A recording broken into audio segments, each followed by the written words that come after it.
Buenas tardes, bona tarda, benvinguts i benvingudes a la sesión técnica del Consorcio de Salud y Social de Cataluña, que hoy la haremos en castellano porque tenemos la suerte de contar con un ponente del País Vasco y también tenemos invitados de otras partes del Estado y también de Latinoamérica. Como saben, las sesiones técnicas es un espacio de encuentro donde, que organizamos desde el consorcio para propiciar el intercambio de experiencias y conocimientos en temas relevantes para el sistema de salud y sus profesionales. En esta sesión es una sesión especial para nosotros porque además se enfoca en una línea de investigación aplicada que desarrolla el Consorcio de Salud y Social de Cataluña desde hace más de 20 años, en la línea de integración asistencial que desarrollamos en colaboración con el Institut Català de la Salud y asociados, diversas entidades asociadas al consorcio. Durante estos años que llevamos trabajando hemos avanzado en el desarrollo de marcos teóricos, conceptuales, de herramientas y de análisis de la situación tanto en Cataluña como en Latinoamérica, y desde hace 3 años también colaboramos con el País Vasco e Islas Baleares. Nos centramos en mirar no solo cómo se organizan los servicios de salud para mejorar o propiciar esta coordinación y continuidad de la atención, sino también para identificar qué factores se pueden mejorar y cómo podríamos mejorarlo. Y para eso miramos las herramientas y los contextos en los que trabajamos, y especialmente hoy nos centramos en un aspecto particular que son herramientas digitales, y dentro de las herramientas digitales las interconsultas virtuales, que ya se habían comenzado a introducir antes de la pandemia, pero que con la pandemia pues recibieron un impulso mucho más fuerte. A pesar de que ya llevamos años introduciendo estas herramientas, los análisis de sus beneficios y riesgos potenciales todavía son limitados a diversos contextos y diversas circunstancias. Por eso tenemos hoy esta mesa de presentación donde analizaremos lo que se sabe, pero también algunas experiencias para terminar reflexionando con el público sobre qué se puede hacer para mejorar. Y para eso tenemos hoy como moderador a José Manuel Pérez Castejón, que es médico especialista en geriatría, que fue jefe de servicio de geriatría y que ahora es el responsable de investigación y docencia y también el adjunto a la Dirección Asistencial de Barcelona Servei Asistencial. Y le paso la palabra para que introduzca a la sesión y a los participantes. Muchas. ¿Sí? ¿Se oye? ¿Sí? Vale, pues muchas gracias, María Luisa, y a todos por vuestra presencia, los que estáis conectados también. Bien, os explico cómo vamos a seguir la sesión. Vamos a tener 4 intervenciones con 4 ponentes expertas y en la temática que estamos tratando hoy de la mejora de la colaboración entre atención primaria y hospitalaria en la era digital.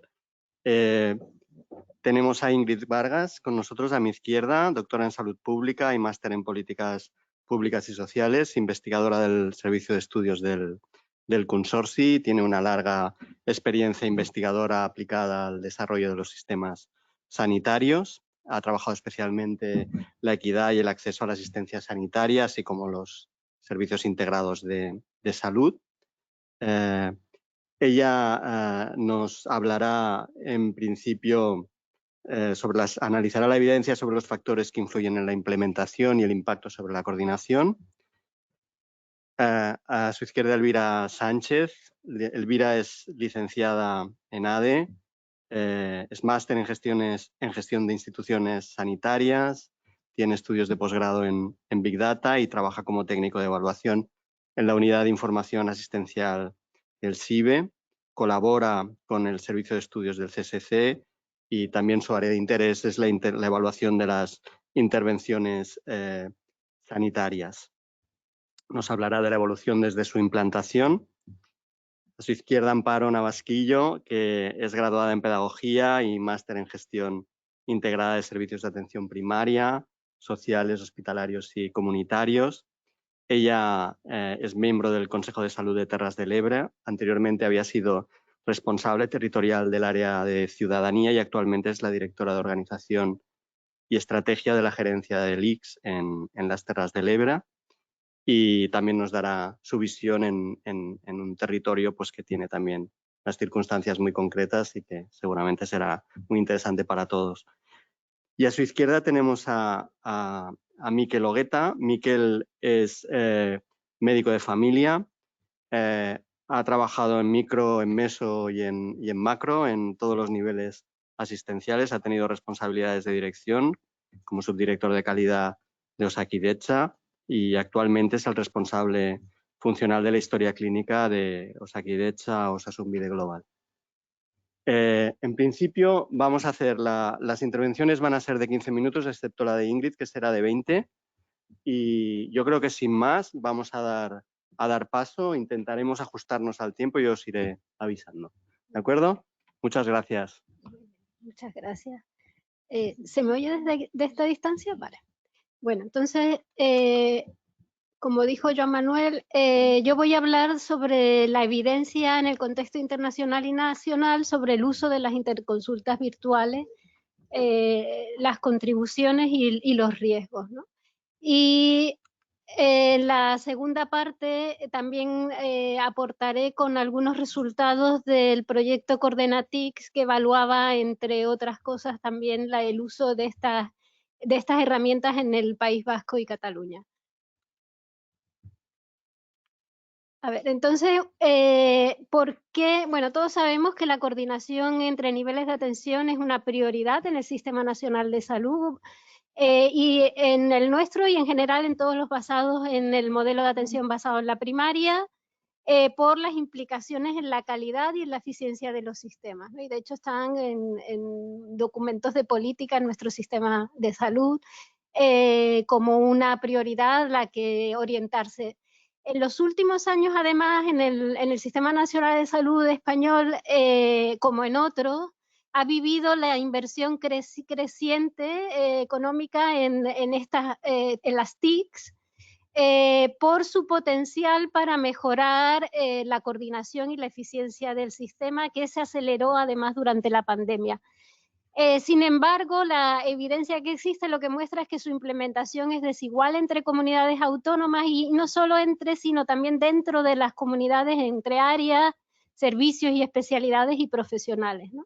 A pesar de esa inversión creciente, también alguna evidencia de estos años muestra que hay un empeoramiento de la experiencia de coordinación entre niveles, tanto desde el punto de vista de los profesionales como desde el punto de vista de los usuarios. Por lo tanto, nos tenemos que preguntar en realidad, pues, ¿qué contribución están haciendo estas herramientas a la mejora de la coordinación y de la continuidad asistencial, que es uno de sus objetivos? ¿Qué entendemos por interconsulta virtual? Pues es básicamente una herramienta digital de naturaleza asincrónica que permite la realización de una interconsulta entre médicos de atención primaria y hospitalaria a través de la historia clínica o de una plataforma web segura, sustituyendo a veces la, visita presencial del paciente, ¿no? Entre sus beneficios potenciales, si se usa o se implementa de manera adecuada, está la mejora de la coordinación entre niveles, o sea, mejorar la transferencia de información clínica del paciente, la adecuación de la derivación, la mejora o mayor accesibilidad a la atención hospitalaria, tanto en tiempos de espera como geográfica.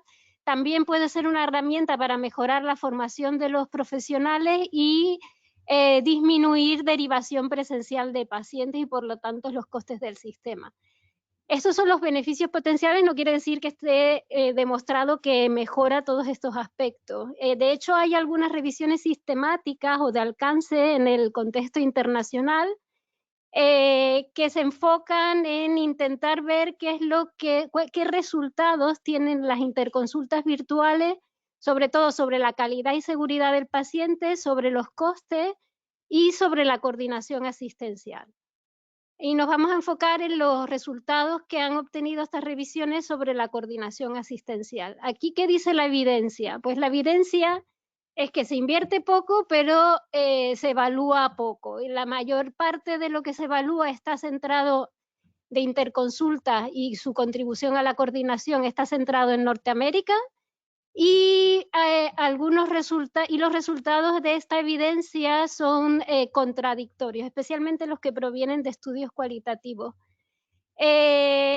Sí que parece, en verde está destacado los beneficios, digamos, positivos, y en amarillo los riesgos, ¿no?, que también salen de estos estudios, ¿no? Parece que hay una mayor transferencia de información clínica, pero también hay estudios cualitativos que muestran que a veces la información a través de la interconsulta es incompleta, lo que puede retrasar la atención. Sí que parece que mejora la decisión conjunta de los tratamientos, pero a veces esta relación impersonal entre niveles implica que haya falta de confianza de los médicos en los tratamientos prescritos.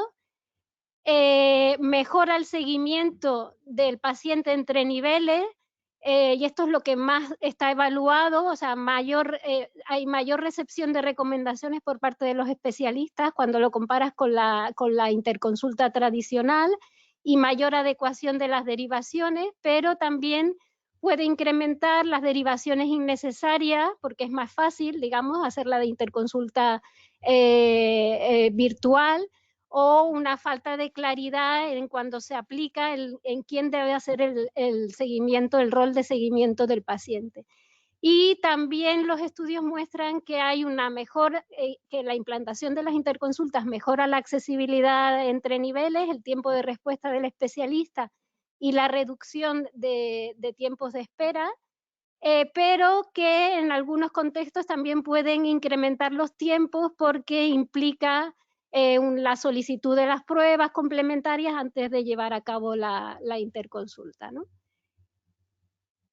Por lo tanto, la evidencia de estas revisiones sistemáticas lo que muestra es que hay una evidencia limitada del impacto de las interconsultas sobre estos outcomes, por la baja calidad de los estudios, porque los outcomes que se miden son heterogéneos y parciales, y los resultados no son comparables ni generalizables. También existe alguna revisión que mira cuáles son los factores o las barreras que dificultan la utilización de las interconsultas virtuales.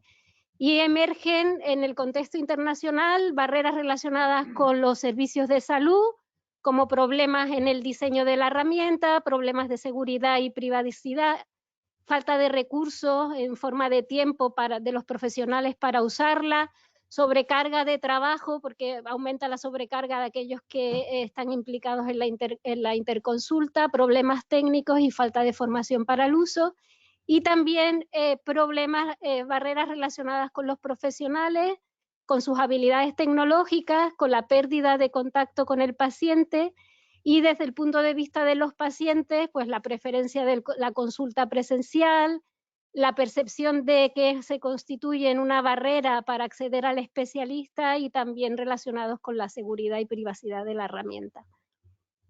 En nuestro Sistema Nacional de Salud, la evaluación también es limitada, hay experiencias concretas en algunas comunidades autónomas, y lo que se observa en estas evaluaciones son pues que tras su implementación hay reducción de tiempos de espera para las primeras visitas y derivaciones innecesarias, elevada satisfacción de los profesionales tras su uso, y también que son una herramienta útil para afianzar las habilidades de los médicas de atención primaria.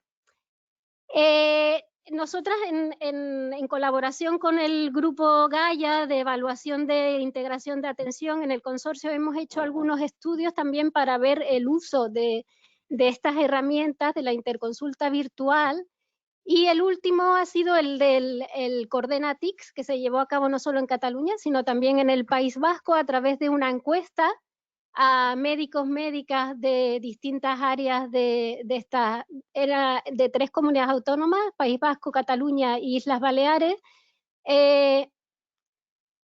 en varias áreas de las comunidades autónomas. Y en el caso de veíamos también el uso de distintas herramientas basadas en las TICs. En el caso de las interconsultas virtuales estaban presentes o se habían implementado en el País Vasco y en Cataluña. ¿Y qué es lo que vimos a través de esta encuesta a los médicos y médicas de atención primaria y especializada? Aquí se muestra la disponibilidad y el uso frecuente, diario, semanalmente, de las interconsultas a través de la historia clínica. En verde está el País Vasco y en naranja Cataluña, y está el total por nivel asistencial. Pues lo que veíamos es que la disponibilidad era elevada en el País Vasco y en Cataluña un poco menor, y el uso frecuente de estas interconsultas entre los participantes también era elevada en el País Vasco, casi del 90%, el uso regular, y en Cataluña un poquito menor. Los asteriscos en rojo significa que hay diferencias estadísticamente significativas entre las comunidades, y en negro entre niveles asistenciales. Y lo que se observaba es también un mayor uso entre los médicos de atención primaria que los de hospitalaria, ¿no? Cuando hicimos un modelo de regresión para ver qué factores estaban asociados positivamente al uso frecuente de las interconsultas, lo que vimos es que todos estos factores se relacionaban de manera positiva. O sea, el que los médicos reconocieran a la primaria como responsable del seguimiento hacía que usaran más frecuentemente esta herramienta, que percibieran que las TICs facilitan la coordinación, también la facilidad para manejar las TICs y la formación para el uso. Y el hecho de ser médico de atención hospitalaria se asociaba negativamente. Aquí se muestran algunas de las características en el uso de estas interconsultas, y lo que vimos era que aquí está el porcentaje de los médicos, médicas que dicen que reciben la respuesta a tiempo del otro nivel, que es elevada en ambas comunidades, mayor en el País Vasco. La respuesta resuelve el motivo de consulta, también es elevada en ambas. Ya es menor aquellos que dicen que que han recibido una formación adecuada para su uso, y también que tienen disponibilidad de apoyo técnico para resolver dudas con el uso de las interconsultas. También un porcentaje elevado de los médicos, de las participantes, decían que tenían dificultad en su uso, ¿no? El 57% en el País Vasco y casi el 70% en Cataluña. ¿Y qué era lo que reportaban? ¿Por qué se producían estas dificultades? Porque tenían tiempo limitado para usarlas, porque no había información relevante para responder la interconsulta, por problemas técnicos o por desconocimiento del funcionamiento. ¿Y qué sugerían los profesionales para mejorar el uso de estas interconsultas virtuales?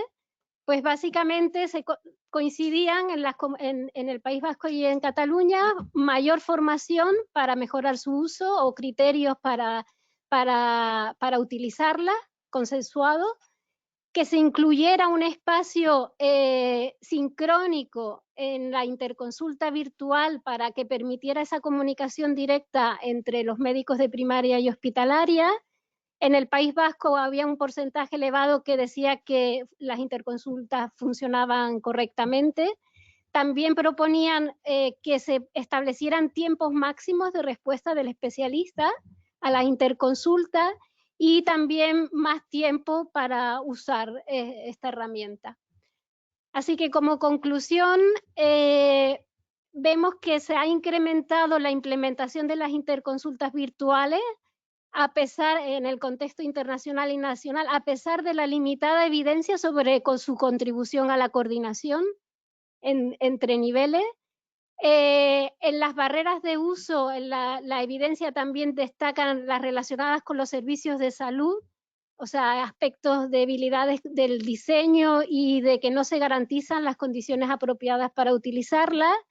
Y en la comparación entre País Vasco y Cataluña, que existe una elevada disponibilidad y uso, sobre todo en País Vasco, más moderada en Cataluña, el mayor uso por parte de la atención primaria y más dificultades en el uso en Cataluña. Y se sugiere como aspectos para mejorar el establecimiento de tiempos máximos de respuesta, más formación y protocolos consensuados de uso, incluir un espacio de comunicación sincrónica, o sea, que no se descanse la coordinación entre niveles solo en este mecanismo, sino también en otros mecanismos de coordinación más de tipo sincrónico. Y como reflexión final, pondríamos la importancia de implicar a los profesionales y usuarios en la introducción de mejoras en estas herramientas para mejorar su uso, la efectividad y sostenibilidad a largo plazo a través de procesos participativos, y la necesidad de más evaluación no solo de la efectividad y de los riesgos, sino también del proceso de implementación de estas intervenciones a través de más investigación de tipo operativo de Implementation Science. Aquí están un poco las referencias de las revisiones que hemos consultado y bueno, agradecemos a todos los que han participado en estos estudios. Muy bien. Pues, me señaló el tiempo. Listo. Muchas gracias. Te has ajustado. De hecho, te han sobrado casi más de 5 minutos. Sí, exactamente. Haremos las preguntas todas al finalizar, todas las intervenciones. Y sin más, vamos a dar paso ahora a Elvira Sánchez, como hemos dicho, dels Serveis de Salut Integrats del Baix Empordà, que al respecto de la misma temática nos evaluará la evolución desde su implantación en una ventana temporal de 10 años, que creo que nos dará una perspectiva muy interesante. Pues adelante, Elvira, cuando quieras. Muchas gracias.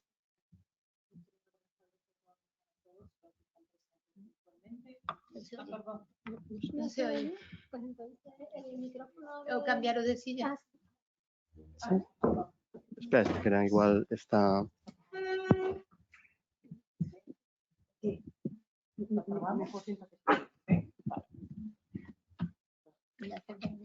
Ok. Venga. Gracias. Como decía antes, primero buenas tardes a todo el mundo. Gracias por, bueno, es una buena oportunidad para hacer una evaluación. En este sentido, como comentaba, la idea es evaluar la evolución que ha presentado esta intervención en el Baix Empordà a lo largo entre su momento de implantación hasta el 2023, es decir, hasta ayer. ¿Vale? Casi hasta ayer. Todo esto comenzó, es decir, esta historia, justamente a inicios del 2013, básicamente hubo una intención de presentar una especie de póster sobre esta nueva intervención que era una novedad en aquel momento, 2012, 11, 13, fue una novedad. Y en este póster, que también tuvo una pequeña repercusión en su momento, se dieron 3 temas o se concluyeron 3 cosas que creo que son valederas, poco rescatar para ver si fue realmente o no lo que se pretendía que fuera. Una de ellas era si las interconsultas estaban o bien orientadas y por tanto si reducía el tema de las presenciales. El otro era si acortaba el tiempo de respuesta, de las visitas, y el otro si mejoraba la comunicación entre los niveles asistenciales. ¿Vale? Ese fue el planteamiento de hace 10 años, cuando se hizo ese tema. Por tanto, vamos a ver si es verdad, si se ha cumplido o no se ha cumplido. La perspectiva en este sentido es de atención primaria, atención especializada, que es lo que se quiere evaluar un poco. Estamos hablando, yo en este sentido, el horizonte temporal lo he dividido en 4 partes, lo que es la implantación, el pre-COVID, que es básicamente el periodo de maduración hasta el 2019, COVID, que fue un momento coyuntural, una situación coyuntural que fue un punto de inflexión para muchas cosas, y el post-COVID, pues es el ayer. ¿Vale? Estamos hablando de que está financiado por el CatSalut y estamos hablando que la procedencia son de las 5 áreas básicas del Baix Empordà. Bisbal, Palamós, Palafrugell, Torroella y Sant Feliu, que está gestionado por el ICS. La prestación en este caso es primera visita, es decir, estamos hablando de la primera visita virtual y la otra. Y en este sentido se está analizando 8 especialidades que tienen sus visitas virtuales, pero ¿por qué estas 8? Básicamente porque son las que a lo largo de todo este periodo ha sido continuo, es decir, nadie se ha caído en el medio. Por tanto, no hay una interrupción, es decir, lo que buscaba era una garantía de continuidad. La evolución de estas aquí en esta gráfica, lo que se está presentando, para el... Ay, perdón. El punto, no. ¿Este? El de arriba. ¿Cuál? Ah, perdón. Vale, este. Perdón, la ignorancia informática. El tema es que aquí estoy viendo una evolución de 2 tipos de primeras visitas. Las presenciales, que se están viendo aquí, como fue desde el momento de la implantación entre el 2011 hasta el 2013. Y esta línea verde es la evolución que me ha presentado en estos 13 años lo que son las virtuales, en el base en Portland. Aquí estoy viendo el periodo de maduración, que es el que yo le llamo pre-COVID, el punto de inflexión o la situación coyuntural, que es el COVID, y el impacto que produjo entre una, que es la presencial, y lo que es la virtual, y la situación post-COVID, que es la situación que se está intentando normalizar. Es decir, es interesante ver en este sentido, es como si fuera aquí, especialmente esta, como si fuera un efecto ola, ¿no? Es decir, que hace la subida y después comienza a bajar. Aquí están las 8 especialidades, también el otro era 8 especialidades, pero era a nivel grupal. Aquí en ese sentido, básicamente se ha dividido o he dividido las visitas confirmadas presenciales. Confirmadas quiere decir que se han hecho de verdad, porque en la anterior, aquella línea naranja que hay aquí, básicamente eran las pendientes, pero es una cosa minfa, es que a veces se organiza, se concreta una visita, pero no se acaba haciendo al final. Pero aquí son las confirmadas de verdad. En ese sentido, estoy comparando lo que es la evolución de estas 8 especialidades a lo largo de este periodo que estoy analizando versus las presenciales confirmadas también de estas 8 especialidades a lo largo de este tiempo. Y se puede ver básicamente cómo ha evolucionado una y la otra. Es el patrón, una de crecimiento, la otra de crecimiento y un poco de estabilidad hasta que vino la coyuntura y otra vez parece que nos estamos recuperando, pero eso de aquí a unos años se podrá saber si realmente es así o no. ¿De qué volumen estamos hablando? En lo que son las confirmadas virtuales, estamos hablando de que fueron 22.497 pacientes los que se le generaron una visita virtual, 32.726 visitas virtuales confirmadas se dieron en ese periodo y estamos hablando de un ratio, de visita persona de 1,5. Si yo miro lo que es respecto a las presenciales, primeras presenciales, estoy hablando que casi el número de personas está doblando, casi el número de visitas está doblando, pero al final el ratio casi es el mismo. Estamos hablando de 1,6, no hay mucha diferencia.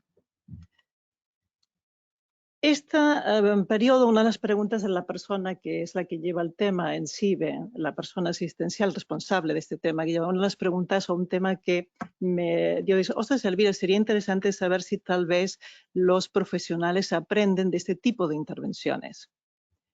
Aquí estamos hablando de que esta información que hay aquí es por profesional y aquí los profesionales están agrupados en función de los años que han permanecido a lo largo de este periodo de análisis.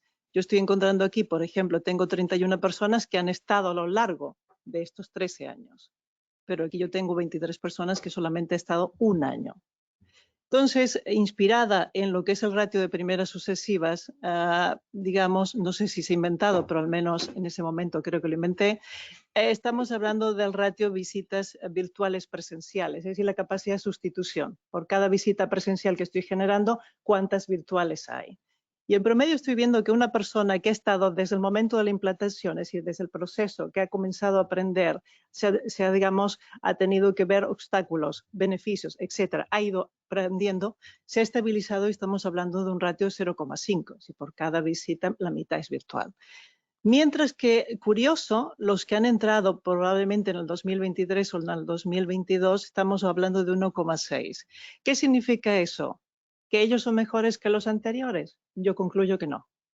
Sencillamente es porque estas personas de aquí, las últimas, se encontraron con aquesta alternativa hecha y además otra historia, porque en el momento del post-COVID se promovían más las virtuales, por tanto era más obligado a utilizar esta alternativa comparada a la presencial, por la situación y para intentar paliar lo que se estaba presentando.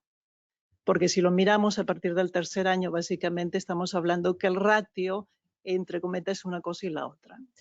Otro tema que había aquí, claro, estamos hablando de primaria, son 5 áreas básicas, aproximadamente estamos ya hablando de la historia de 433 personas que han estado trabajando en esos 13 años, pero ya hay 157 que se han estado moviendo o rotando entre las áreas básicas. Entonces, de respecto a esa pregunta que ella me hizo en ese momento, es si aprenden o no, yo doy por hecho que sí. ¿Es fácil de medirlo? No. Porque estamos hablando de mucha variabilidad respecto al tema de rotación y probablemente es un número muy bajo de visitas que genera el paciente para decir, esta persona no me ha aprendido. Sí que después lo veremos, sí que tienden a tender a utilizar más lo que es la virtual. Por tanto, alguna cosa sí que están viendo de beneficio. Este ratio que os presenté en la diapositiva anterior, lo que está mostrando aquí por año es por servicio y el total es la evolución que ha presentado el ratio por profesional y por servicio. Aquí hay una cosa particular que tal vez alguien, si preste atención, diga, ostras, cardiología es una excepción. Sí, como decíamos antes, los servicios sanitarios están hechos por personas y hay personas que son mucho más, es la realidad, mucho más pro de utilizar una cosa y otras no. Pero no significa que ni uno ni el otro lo hagan peor o mejor, sencillamente que tiene tendencia a utilizarlo. Y esto, básicamente esta gráfica, es también sobre los profesionales y aquí un poco está mostrando la distribución que ha habido entre los profesionales sobre respecto de qué ratio. Y aquí básicamente también es el efecto interesante, justamente esta etapa que está aquí, que es la etapa de la implantación y cómo ellos mismos han ido creciendo y manteniendo, se ha mantenido el periodo de maduración, pero después llega este efecto de coyuntura y ellos mismos, independientemente de la variedad, fueron los primeros que comenzaron a utilizar más la visita virtual o la interconsulta. Perdón, ya me estoy adelantando. Otro de los temas que tal vez se habla aquí del tema de las virtuales, si voy rápido, avísame porque tal vez voy como una moto. Otro tema es el tema del tiempo de la respuesta. Finalmente se decía en la primera transparencia que vieron de aquel póster, se dividió a las pocas servicios que se compararon, menor de 15 días o mayor de 15 días. Hoy en día, con el paso del tiempo, estamos viendo que los tiempos son razonables, medianamente razonables, pero hay cosas muy particulares que después uno tiene que intentar o intenta al menos buscar una explicación, que tú dices, ostras, estos han incrementado ese tiempo de respuesta. ¿Son servicios que están peores que los otros? Y otros que comenzaron mal y acabaron muy bien. Bueno, cardiología es la excepción.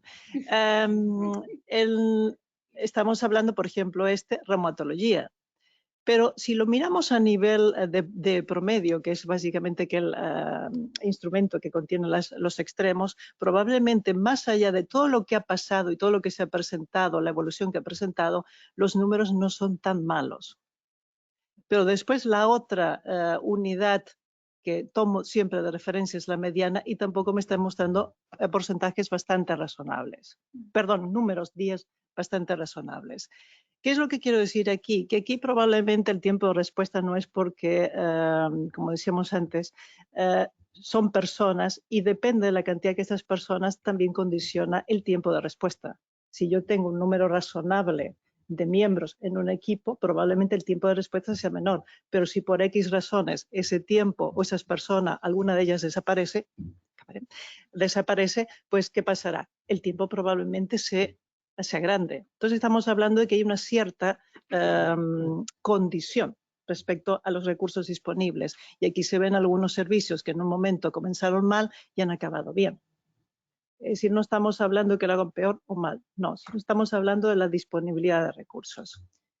Y otro aspecto importante que después me quiero ocurrir, ostras, ¿qué pasa en las personas que en principio pueden tener problemas de morbilidad, los que se identificaron como crónicos complejos o los que se identificaron como MACA, etcétera, etcétera.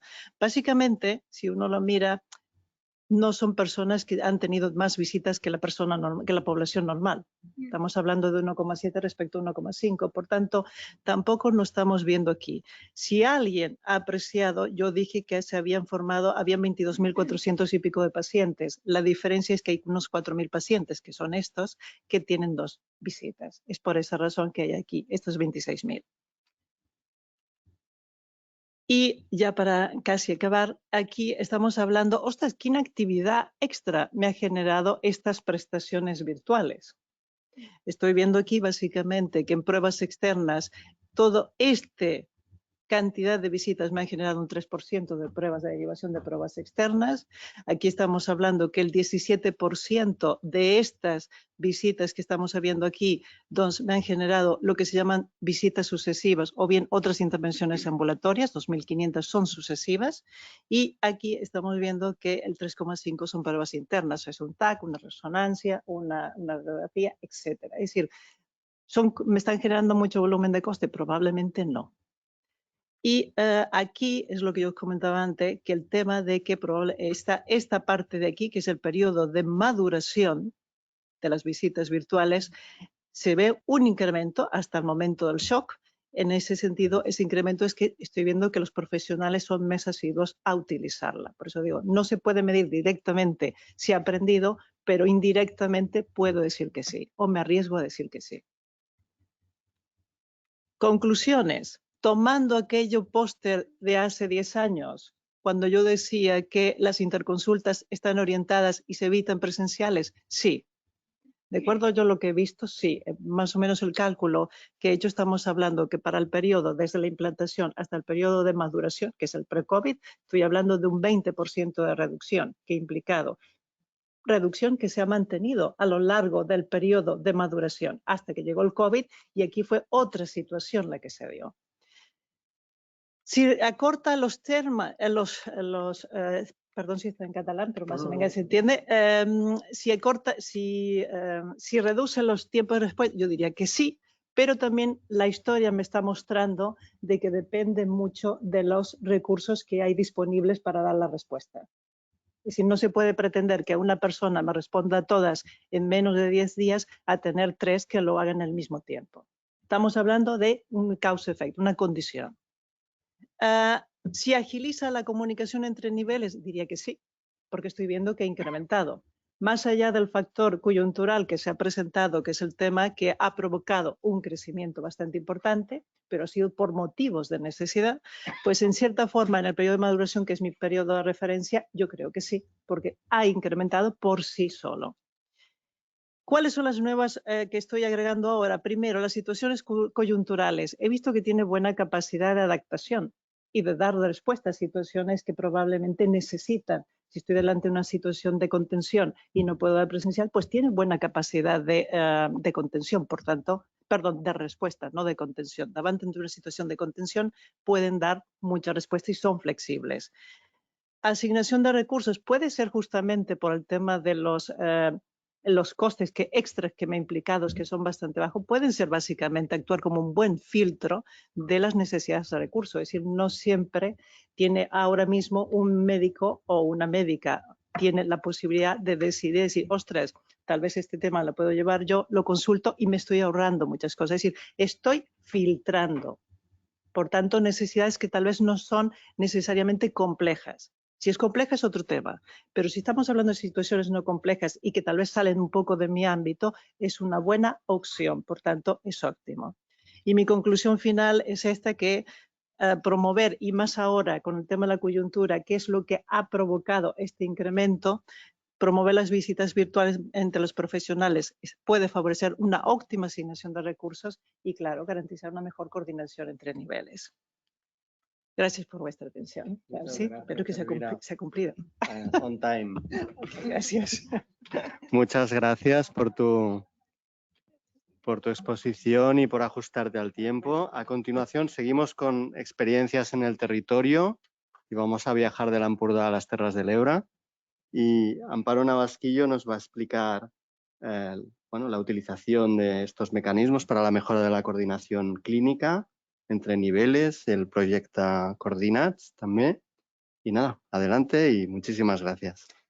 Voy a intentar resumir un montón de trabajo, ¿no? En 15 minutos, no es fácil, a ver si lo consigo. Deciros que es un tema súper importante, ¿no? Yo vengo de Terres de l'Ebre, os voy a explicar, es una población, es un hospital primario, ¿no? Que tiene una referencia de 180.000 pacientes. Tenemos una importante falta de profesionales, como todos, supongo, ¿no? Pero allí, que estamos como al final de Cataluña, pues a veces es un poquito más difícil. Nosotros empezamos al 2020, no al 2011, ¿no? Pero al 2020, ¿no? Que coincidió con todo lo que era la pandemia, que no queremos hablar, pero bueno, implicó un cambio, ¿no? en lo que significaba el modelo de atención de continuidad asistencial que se entendía hasta el momento. Y nosotros nos encontramos con este paradigma. Así que os voy a hacer como una diferenciación de dos fases. Una fue la fase más de gestión, más de técnica, ¿no? Más de comunicación, y no tanto lo que nos hemos empezado a poner ahora en la fase 2, que es la mejora de la coordinación real, ¿no? Y no tanto esta parte que os voy a explicar al principio. ¿Qué nos encontramos en el 2020? Nos encontramos que habían algunas, que esto cuando hablamos en el hospital dicen, bueno, todas no, digo, habían bastantes visitas sin valor, ¿no? Que creaban desde la atención hospitalaria, ¿no? Porque ponían a repetirnos lo que ya le habían explicado al médico de atención primaria, por lo tanto no generamos ninguna solución al problema del paciente. Como os he comentado, tenemos un problema de falta de profesionales, tanto en la atención primaria como en la atención hospitalaria.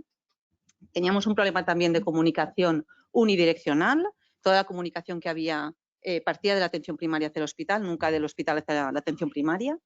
Teníamos también muchas incidencias, muchas quejas, pero pocos resultados. No podíamos mejorar porque era todo como, bueno, ¿cuántas veces ha pasado? Nada, eso pasó una vez, ¿qué tal? No les daba mucha importancia y eso también era un tema que nos preocupaba. Nos preocupaba también, ¿no? Que sí que existía la vía para hacer interconsultas, pero era muy escasa, no la utilizaban mucho, ni a la atención primaria ni a la atención hospitalaria. Nos preocupaba también que había un 37,2% de derivaciones que había hecho la atención primaria al hospital y que habían sido renunciadas, ¿no? O no aceptadas, por decirlo de alguna manera.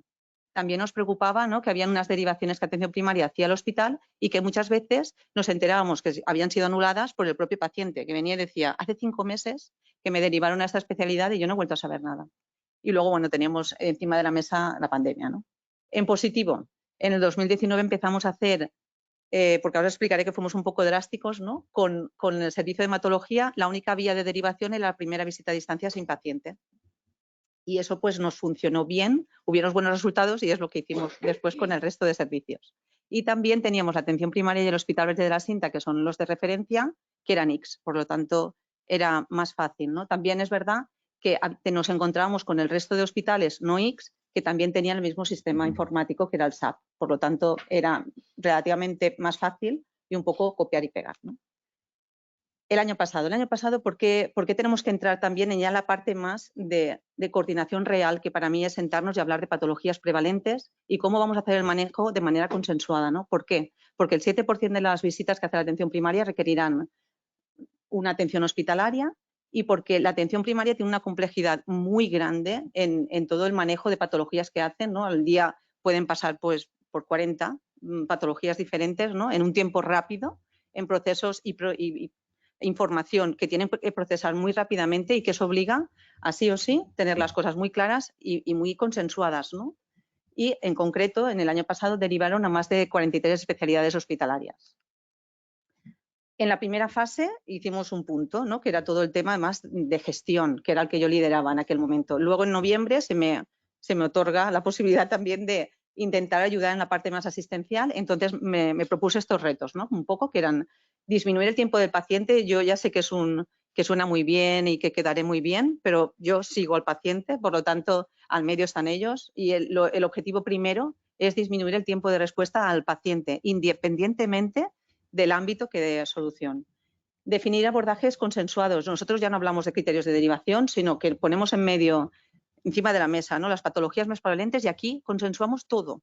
Fármacos, pruebas, quién las pide, dónde se piden, qué es cartera de primaria, qué es cartera de hospital y eso nos damos la mano y lo firmamos. ¿Todo eso para qué? Para que sea fácil, que sea muy fácil. También acordamos los consejos que se le entregan al paciente. Yo creo que eso es muy importante. ¿Para qué? Lo han comentado mis compañeras antes, también, para incrementar la resolución de atención primaria. Soy pedagoga y pienso mucho, ¿no?, que al final, hablando y convenciendo, pues llegamos a entendernos, ¿no? Yo creo que eso también es muy importante y que también se ha ido consiguiendo. Aportar valor en las primeras visitas, ¿no?, tanto en el hospital sobre todo. ¿Por qué? Porque lo que hemos hecho aquí también es, desde el hospital se deriva al paciente y allí valoran. Pero en el caso de que se genera una primera visita, ya la generamos con prueba diagnóstica vinculada. Por lo tanto, sí que es verdad que incrementamos un poco en algunas especialidades el tiempo de espera para la primera visita, pero ya viene con el resultado de una prueba, que al final es lo que nosotros como pacientes nos gustaría. Mejorar la relación y comunicación es lo que os comentaba ahora hace un momento, ¿no? Nosotros lo que queremos llegar es a no hablar tanto de no me han aceptado al paciente o me han hecho esta incidencia o me han contestado, ¿no?, y me derivan mucho, a poder hablar de comités clínicos entre primaria y hospital, que es lo que estamos empezando a trabajar ahora también. Y todo eso es para garantizar la trazabilidad y la seguridad del paciente. Esto es un poco las reglas de juego que hicimos, ¿no?, porque no es un juego, pero tenemos que poner un poco cómo lo tenemos que hacer y cuáles son las reglas. Entonces, como os he dicho, fuimos un poco transgresores en este sentido y desde atención primaria la única manera de derivar al hospital es con primera visita a distancia sin paciente. En algunos casos, por ejemplo, con las colonoscopias, también tenemos un formulario, ¿no?, que acompaña un poco a primaria para ver si realmente hay una indicación o no. El hospital, en función a la derivación, hace una recomendación al paciente o simplemente pide más información a la atención primaria para poder valorar la derivación. Y en el caso de que sea necesaria la primera visita, pues crean la primera presencial o la primera telemática. Y todo esto se realiza desde el hospital. También creamos, ¿no?, nos preocupaba mucho también la poca comunicación que tenía el hospital con la atención primaria y creamos una regla de derivación también desde el hospital a la atención primaria para casos concretos en los que la necesidad de visita se genera al hospital, pero que sí que quieren que el médico de atención primaria esté al caso, ¿no?, el médico de atención primaria o cualquier profesional de atención primaria. ¿Las reglas cuáles son? Pues respetar el tiempo de respuesta. Nos pusimos 5 días, es poco, pero como nadie dijo nada más, pues bueno, ha entrado aquí un poco y entre 5 y 10 días se dan respuesta a atención primaria. Eso se controla cada semana, o sea que estamos muy encima, ¿no? El tema de las primeras visitas vinculadas también, en el caso de que desde el hospital se valore que se tiene que visitar al paciente, en algunas especialidades en las que son ya una necesidad de una prueba vinculada, también la pide el hospital y ya el día que viene la visita ya velamos todos porque aquella prueba esté el resultado. Las recomendaciones tienen que ser bien definidas, lo hemos puesto así, pero en las reuniones lo decimos muy claro, ¿no?, respetables, que se entiendan y que realmente genere una acción. Y después lo de los criterios de derivación, que es lo que dijimos aquel momento, ya hablábamos de consenso en los manejos y no solo en la derivación, sino en el abordaje también desde atención primaria. Eso es muy importante porque en el hospital parece que solo le interesa cuando me lo derivas. Ya, pero es que yo antes estoy haciendo cosas antes de derivarlo, ¿no? Y todo eso también lo hemos plasmado en unas infografías. Fase 2. ¿Qué nos encontramos? Nos encontramos a lo mejor algunos problemas que ya estaban en la fase 1, ¿no? Desde atención primaria y hospital, ¿no?, solo hablamos de criterios de derivación. Esta patología, ¿dónde la derivamos? Eso a veces es difícil, porque en el mismo hospital no queda clara la cartera de servicios. Y si ya, por ejemplo, ¿no?, deterioramiento cognitivo, pues tampoco sabían cuándo derivar a geriatría y cuándo a neurología. Y cosas tan sencillas como esa han sido motivo de muchas reuniones. ¿Quién pide las pruebas diagnósticas y en qué momento? También lo hemos ido puliendo con lo que os comentaba antes, ¿no?, de abordajes consensuados entre los dos ámbitos en el que queda muy claro qué hace quién y en qué momento, ¿no? Las infografías, creo que no hay ninguna aquí, pero son muy amigables, son todas muy estándares. Todo, el hospital, cada vez que nos sentamos con ellos a consensuar alguna patología, todas tienen la misma forma, el mismo formato, la misma información estructurada. Eso es muy bueno para la atención primaria, que necesita una información rápida y no ir buscando la presentación que hizo no sé quién, que está colgada dónde, ¿no? Eso nos preocupaba mucho. ¿Dónde está este protocolo? Tenemos grupos de trabajo, ¿no? Cardiología, por ejemplo, que comentaba ella. Cardiología es un grupo que está ya como muy consensuado, ¿no?, y ya lleva mucho tiempo, pero aún seguimos buscando nosotros mismos dónde están los protocolos que han hecho dentro de la intranet, ¿no? Y eso también, pues hemos creado un espacio muy, muy visual, muy dinámico, en el que aquí están todas las infografías que vamos trabajando y también los protocolos. El tema de las formaciones. No gusta que vengan los médicos del hospital a la atención primaria, aunque vengan presencial, y digan lo que se tiene que hacer. No nos gusta, no gusta la atención primaria, ¿vale? Y esto también es una cosa que queríamos mejorar. Y también la difusión, porque se hacen muchas cosas, pero luego he ido a todos los centros, he explicado todo y me siguen derivando igual. Vale, te siguen derivando igual porque después de tu presentación de 120 páginas no tienen algo concreto rápido que en 12 minutos de visita puedan consultar y puedan aplicar. Es este el problema. Y eso también hemos intentado reconducirlo, ¿no? Y también todo el tema de las prescripciones y prescripciones farmacológicas que lleva por la calle de la amargura a la atención primaria. Cuando se prescribe algo desde el hospital, desprescribirlo a la atención primaria es un drama. Es prácticamente imposible. Porque si el médico del hospital le ha dicho que te tienes que tomar esta medicación, vienes tú que te conoce toda la vida, pero desprescribir eso cuesta, ¿no? Entonces eso es muy importante para que en el momento en que se prescribe ya estemos todos de acuerdo, ¿no? ¿Qué hemos hecho? Estas son las quejas un poco de los dos ámbitos, ¿no? Y lo que hemos ido haciendo, pues, ¿no? En cuestión de los criterios de derivación, pues decía que ya no hablamos, hemos ido consensuando, ¿no? Ya tenemos 52 patologías consensuadas. Uy, voy muy rápida. Vale, esto es lo que os comentaba un poco, ¿vale? También hemos comentado, pues eso, ¿no? El consensuar el producto intermedio, los criterios farmacológicos, también los criterios del alta desde el hospital, que también llegan a primaria, bueno, ¿no? Que te vean el año que viene, vienen por urgencias porque me ha dicho que te diga, ¿no? Al final los pacientes se convertían también en mensajeros. Hicimos un seminario en el mes de mayo en el que presentaban ¿no? Estos procedimientos, estos protocolos que fuimos haciendo y lo presentaban un médico de familia y un médico de atención del hospital. Vale, es difícil, es lo que comentaba la compañera, es muy difícil plasmar esto con datos, ¿no? Numéricos, ¿no? Y que reflejen un poco qué es lo que estamos mirando.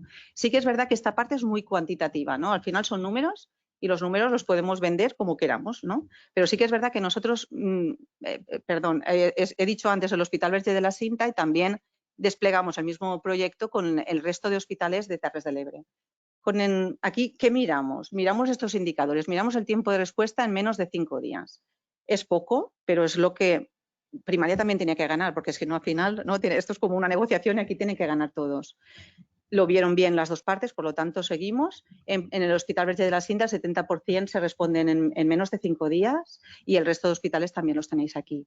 El tiempo medio de espera de resolución al paciente. Esto sí que he hecho la comparativa 2023-2024 porque he aprovechado la presentación, pero si miramos estos datos con el 2019 aún son mucho más. En concreto en el Verge de la Cinta hemos disminuido las visitas, el tiempo de espera para el paciente de las visitas preferentes en 50 días y las ordinarias en 21. Os digo que si comparáramos con el 2019 es muchísimo más. El nombre de derivaciones, que esto también me preocupaba, ahora me van a derivar más, veis que está bastante estable. El porcentaje de resolución de manera coordinada es las respuestas que se dan y que no generan una primera visita al hospital, que es como comentaba un poco la compañera, ¿no? Que están en torno al 40%. El porcentaje de primeras visitas con prueba diagnóstica, en concreto en el Verge de la Cinta, está al 21%, es decir, el 21% de los pacientes que se visitan vienen con el resultado de una prueba diagnóstica, y eso disminuye mucho. Os digo que si pasan a la SACA de visita sucesiva, es mucho más dramático, por lo tanto, todo lo que entre en primera, que tenemos un tiempo, presionamos más para que se visite, ¿no? También miramos el índice de frecuentación, era un tema que preocupaba mucho al hospital, porque decían, ahora va a ser una partida de pádel, te envío. No, pues hemos mirado el índice de frecuentación y hemos visto que en el 93% de los casos solo se deriva al mismo paciente en la misma especialidad durante el mismo año en el 93% de los casos. Es decir, el 7% se deriva más de una vez.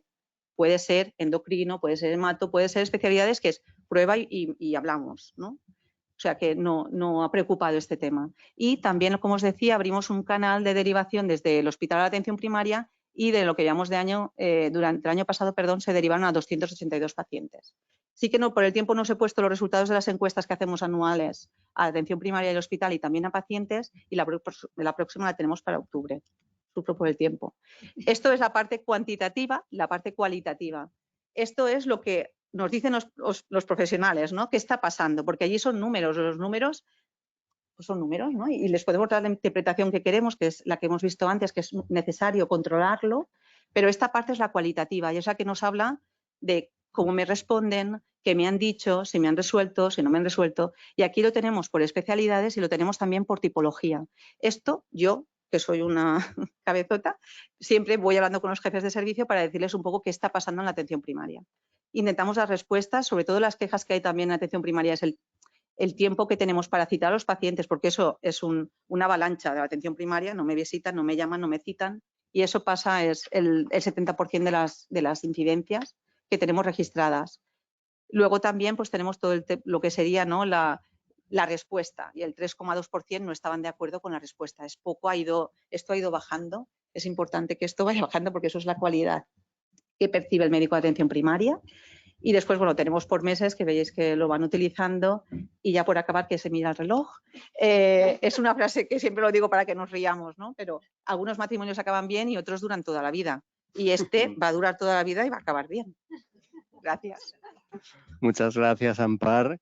Te has ajustado también al tiempo, muy interesante. Antes de seguir con Miquel, quería agradecer a las 40 personas que están conectadas siguiendo la sesión, que no nos olvidamos de vosotros y que os tenemos en cuenta, ¿eh?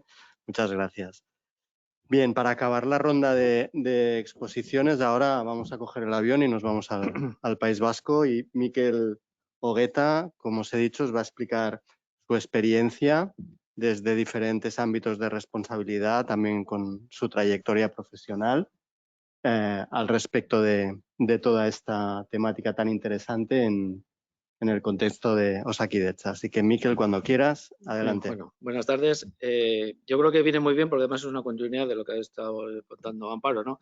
Esta es la visión de la evolución que hemos tenido de estas consultas no presenciales dentro de Osakidetza. Osakidetza tiene una característica específica, que es que tiene una historia clínica única para todos los niveles asistenciales, para primaria y hospitalaria, con diferentes vistas. Entonces, a veces parece que son diferentes historias, pero es la misma, con la misma información que es única, pero adaptada a cada área asistencial. Y esto es cierto que hace que tanto primaria como el hospital trabajemos en un mismo campo, en un mismo medio, y que además también damos acceso a historias tanto de la parte sociosanitaria, de residencias, como de centros concertados, donde también nos pueden hacer también consultas no presenciales, aparte de Osakidetza. Por lo tanto, lo que vamos a hablar es de esa comunicación digital entre niveles asistenciales, de cualquiera dentro de los ámbito profesional. Y lo primero que vamos a ver es, como bien has comentado antes también, Amparo, es la evolución de lo que está ocurriendo con las consultas no presenciales, que empezaron en un momento en el que era exclusivamente prácticamente para asesorar a en principio era sobre todo utilizada por atención primaria, pero también profesionales con diferentes hospitales, que lo utilizaban como consulta para poder tomar una decisión conjunta con otro profesional, ¿no? Luego se vio que también esto estaba mejorando también esa gestión de demanda, es decir, que muchas veces no tenía que derivar a un paciente para que se le atendiera en el otro nivel, sino si la duda la podía responder al propio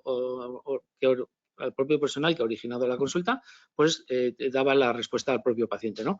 Y luego ya se ha ido evolucionando hacia circuitos prioritarios que vamos a ir viendo, o incluso la asistencia de comités clínicos asistenciales, pues como posibilidades que también tenemos dentro de las consultas presenciales.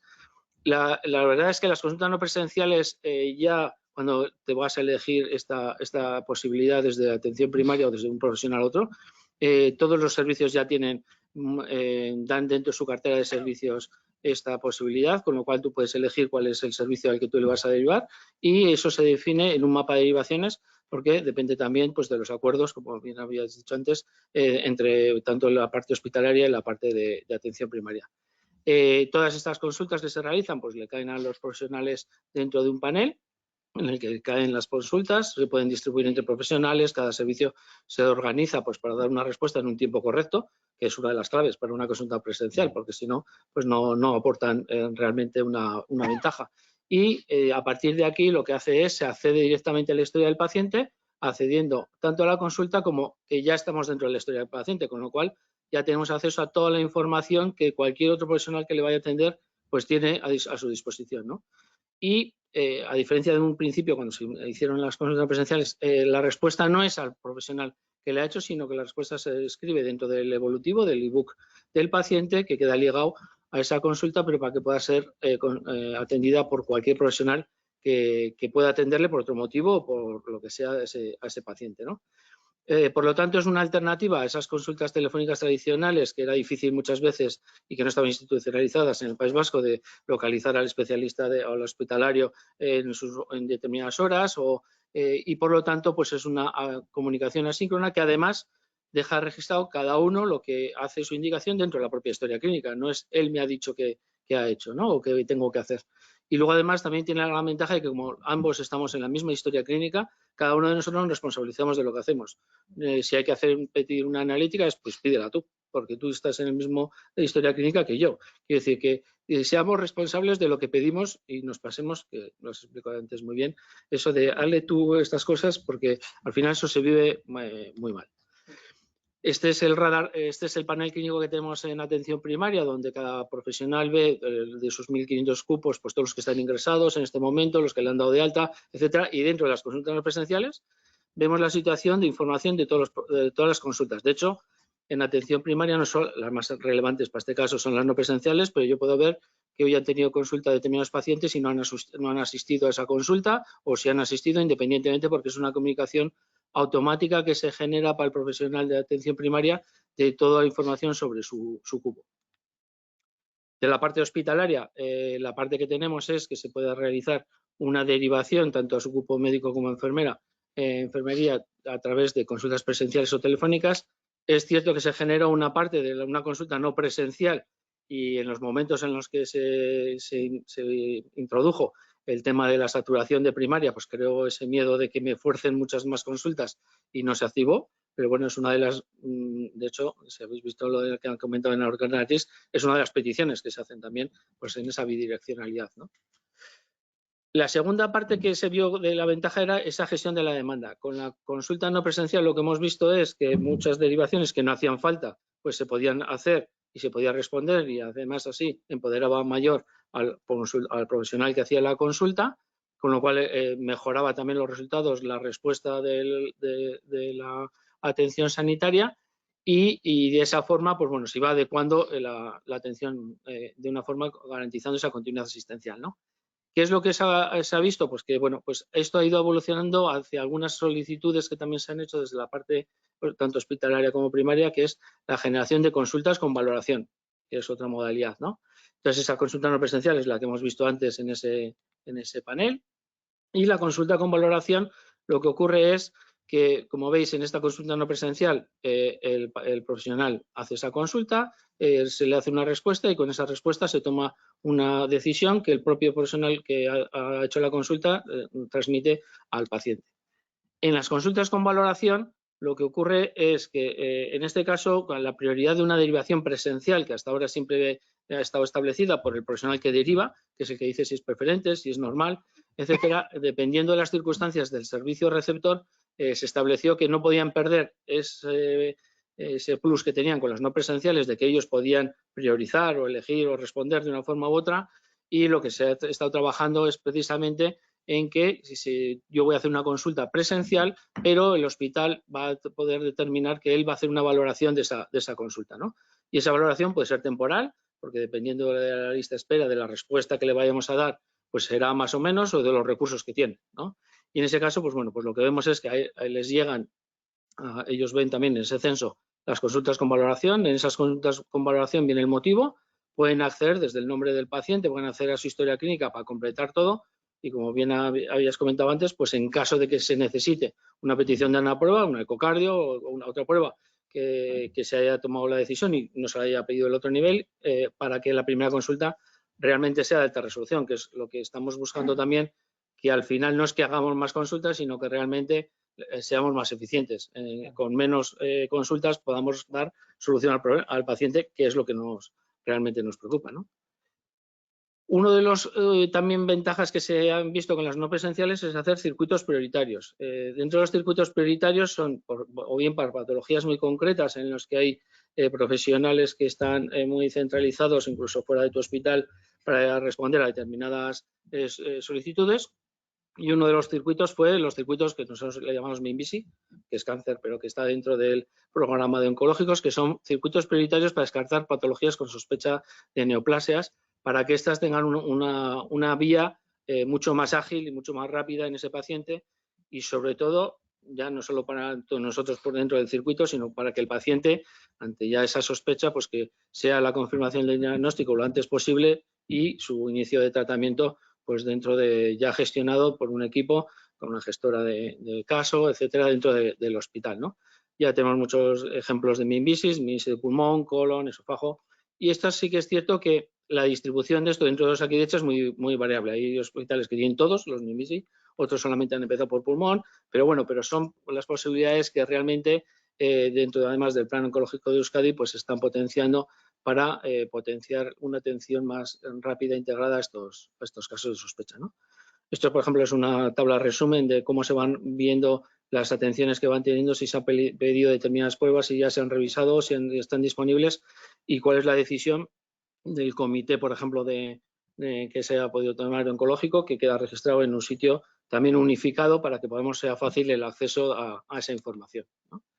Y en este caso viene lo que estamos comentando de los comités clínicos asistenciales, ¿no? Se empezó con los comités de tumores, que son el clásico. Aquí lo que se aportaba es que esos comités de tumores tienen agendas específicas no virtuales, con consultas no presenciales, en los que se hacen esas citaciones y que no solamente pueden ser el comité tanto presencial como mixto, presencial y no presencial, si tiene que intervenir algún profesional de otro hospital de referencia, en algunos casos incluso hay alguno de primaria, sobre todo en los comités, en algún comité clínico asistencial como por ejemplo el de cardiovascular, y en estos casos lo que se hace es, pues bueno, tienes acceso a esa agenda y se hace, pues, por caso no presencial, por bien o por Zoom o Teams, tienes ese posible acceso, ¿no?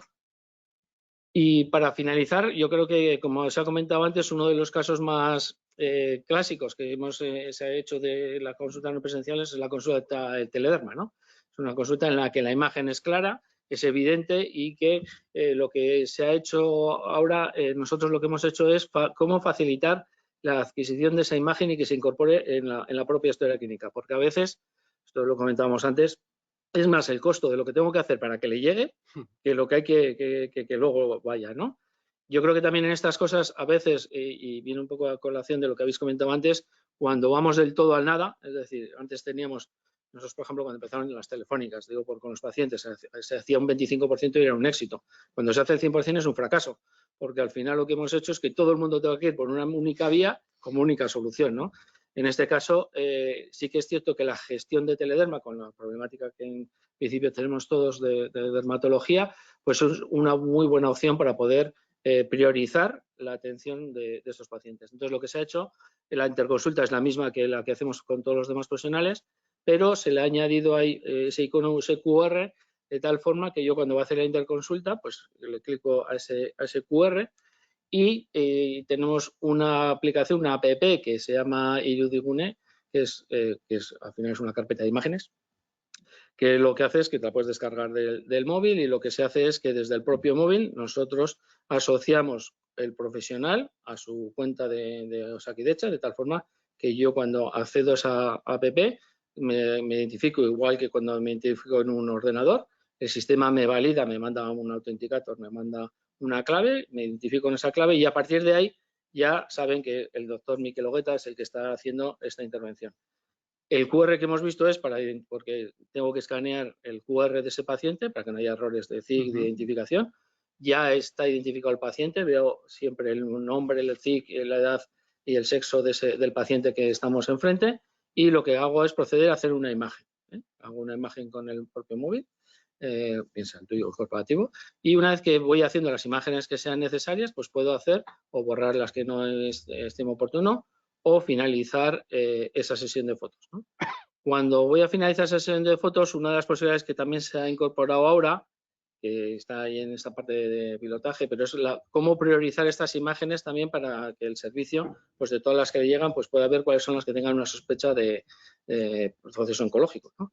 Y en este caso, pues bueno, pues se puede dándole a un clic, se puede solicitar el análisis de riesgo de lesión cutánea con una inteligencia artificial que analiza las imágenes y que te establece unos, bueno, esto es como veríamos ya la respuesta, digo, la respuesta, el envío de la interconsulta no presencial y ese informe pues que va internamente de la inteligencia artificial lo que hace es que según la imagen que tiene pues te establece un riesgo de oncología para que se vaya priorizando las consultas. Es decir, lo que se hace no es que todas esas consultas o las que tengan un bajo riesgo no se visualicen o no se atiendan, sino que se atiendan con prioridad aquellas que se establece que tengan. Esto es algo que se está empezando ahora para poder hacer esa prioridad en la atención y pues sobre todo en aquellos servicios que hay más demanda y que bueno, pues se está trabajando pues para que al final lo que tenemos que buscar es que cómo la tecnología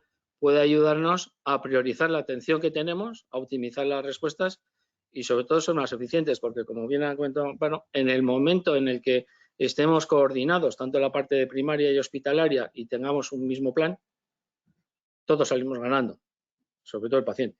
Pero incluso nosotros también, porque no se repiten pruebas, porque el ver una historia clínica única hace que tú ya ves que tiene un TAC pedido. Una cosa es que veamos la misma historia clínica y otra cosa es que le hagamos caso, como digo yo, porque es cierto que luego tiene su tiempo, pero al fin, sobre todo yo creo que lo que tenemos que buscar desde sistemas de información es que toda la información esté disponible para que tú puedas hacer lo necesario y sobre todo que te responsabilices de lo que tú haces. Hay que hacer un electro y yo tengo un electro para hacerlo, lo hago yo y luego lo interpreto, no le digo a otro que lo tenga que hacer, ¿no? Y de esa forma además, viendo que toda esta parte está coordinada, pues al final el paciente también lo vive como una coordinación, como una respuesta conjunta entre los niveles, ¿no? Ahora le vamos a derivar o ahora sí que necesita o lo que hemos comentado antes, ¿no? Derivo al otro nivel, pero el otro nivel ve que esto es prioritario y le da una respuesta, pues le llaman a la semana siguiente cuando realmente la demora que tenemos no es esa, pero sí que se hace, esto no es como digo yo, un mercado en el que vas por orden de llegada, sino porque estamos desde un punto de vista asistencial. Y una parte importante de estas consultas no presenciales, ahora en este mundo en el que los pacientes acceden a toda la información clínica, es que toda esta parte no presencial no acceden, el paciente no accede desde su carpeta, porque muchas veces son trabajos previos o solicitudes que tenemos. Muchas gracias. Gracias a ti, Miquel. Muy interesante y también te agradecemos este sentido práctico y de intentar enseñarnos la utilidad que tiene para todas las partes, ¿no? Sin olvidar, por supuesto, al paciente. Bueno, muchas gracias a todos porque os habéis ajustado al tiempo de manera, vamos, clavada. O sea, muchísimas gracias. Y bien, pasaríamos al tiempo de debate y de preguntas. Empezando por la sala virtual, nunca mejor dicho.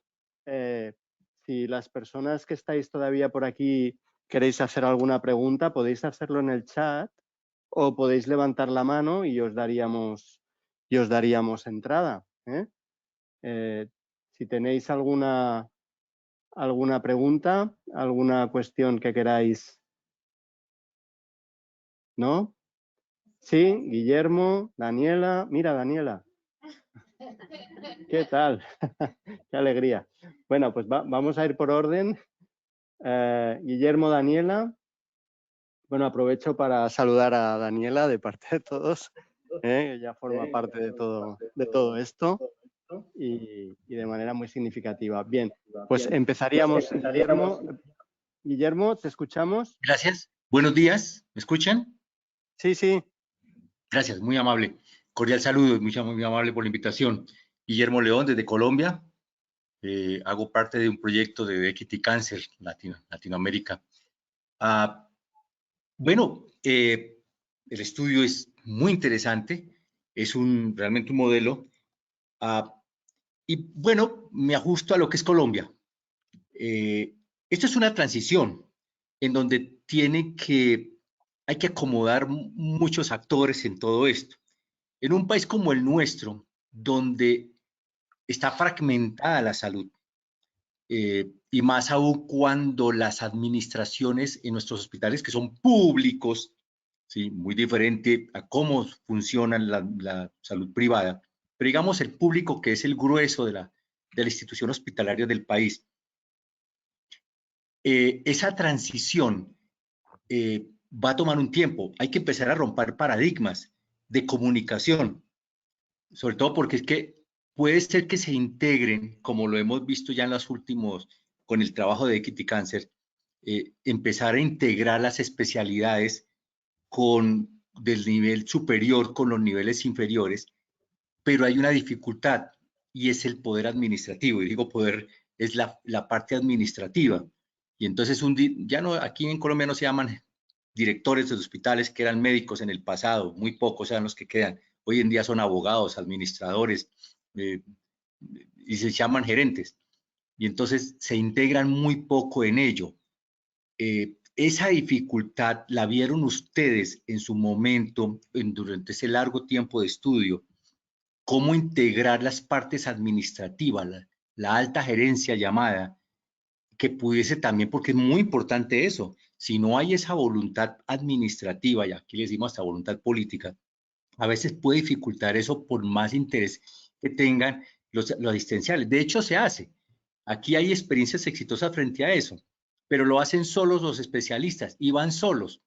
Y eso no funciona así, porque es porque hay trabas administrativas que finalmente cuando el especialista logra resolver, logra en algún momento atender la situación de un paciente, digamos en el caso oncológico, viene la traba administrativa. Eso ustedes lo han logrado, el estudio muestra que lo ha logrado superar relativamente, que hay las cifras que he estado tratando de ver ahí, romper esas dificultades de esa voluntad administrativa ha sido, ¿qué dificultades han tenido con ello? Gracias. No sé si queréis. Gracias, Guillermo. Bueno, Miquel. yo creo que de todas formas, desde el mundo de vista de gestión, que también ha comentado antes, ¿no? Sí, por eso yo creo que eso es importante su opinión.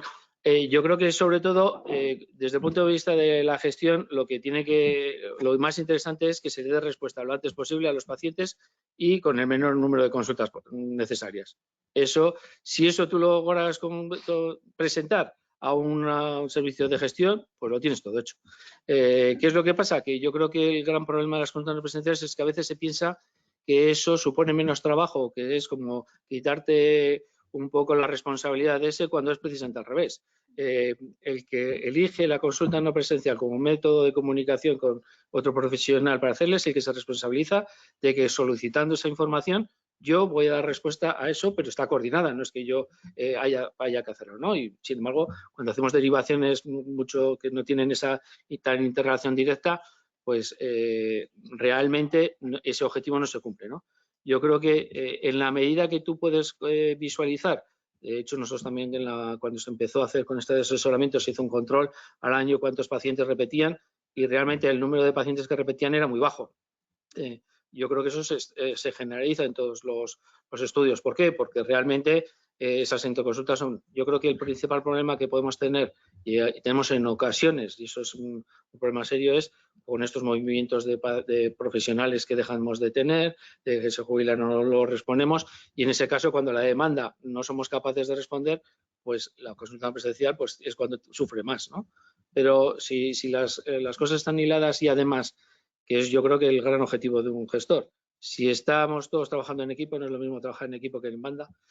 Puedes tener los mejores jugadores de fútbol, pero si no no se pasan el balón, pues da igual lo que hagamos, ¿no? Y esto es el ejemplo práctico, ¿no? Yo creo que es donde se consigue, y por eso a veces también es más fácil en centros pequeños, donde hay mucho más interrelación entre pacientes, entre profesionales de un nivel y otro, que en sitios mucho más grandes donde muchas veces se desconoce, ¿no? Elvira, no sé si quieres apuntar algún... No, en el comentario que ha hecho Miquel, totalmente de acuerdo. Tiene toda la razón. La consulta virtual, si tú estás asumiéndola como persona que estás en primaria, estás asumiendo una responsabilidad. Es lo que acaba de decir. No es una decisión alternativa y totalmente de acuerdo en lo que él dice. Sí, sí. Muy bien, muchas gracias. Damos paso a Daniela Campaz. Gracias, Guillermo. Hola, buenas tardes a todos. ¿Me escuchan? Buenas tardes, Daniela. Sí. ¿Qué tal? Un saludo a todos en la mesa. Hubiera querido estar allá, pero bueno, por motivos de fuerza mayor, imposible.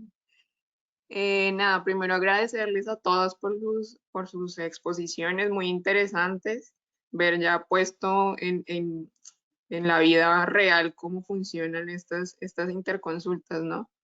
Y yo quería hacerle una pregunta a Elvira, Miquel y Amparo, y era, pues, ustedes nos han mostrado un poco como las ventajas y los beneficios de implantar estas interconsultas, pero en su experiencia, ¿qué consideran ustedes que es clave para que los profesionales hagan uso de estas interconsultas, ¿no? O sea, como qué factores creerían que podrían ayudar a la adopción de este mecanismo, tanto por parte de los de atención primaria, pero más que todo por parte de la hospitalaria. Pues sí lo han podido observar, claro está, o sea, sí tienen la referencia.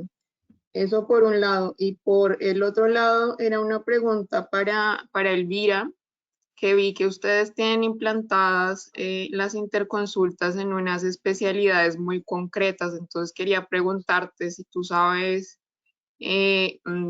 cómo se priorizaron esas especialidades o qué criterios tuvieron en cuenta para tomarlas, o si son solo estas las especialidades que hay en el hospital, que tampoco lo tengo muy claro.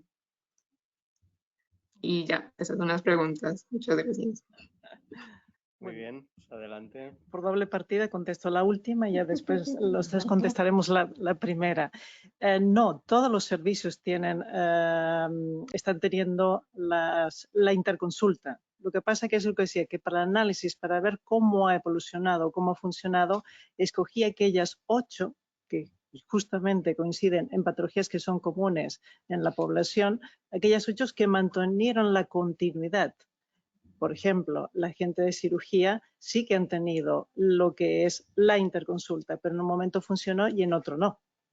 O otras traumatología. Es decir, estamos hablando que todo el mundo la ha utilizado. Lo que pasa es que también te das cuenta, o después que ha pasado agua pasada, como se dice, tal vez la pregunta es, ¿realmente todos los servicios tienen que tener interconsultas? Es decir, al inicio yo creo que todo el mundo dijo sí, pero después que ha pasado el tiempo y tú estás mirando un poco la evolución que ha presentado, que unas estuvieron, cayeron, otras estuvieron, permanecieron, etcétera, etcétera, y otras comenzaron tarde, la pregunta es esta, es decir, ¿realmente todos los servicios a fecha tienen que tener interconsulta o tal vez habría que mirar otro criterio para decir usted puede hacer interconsulta? Vale. Ese es el punto.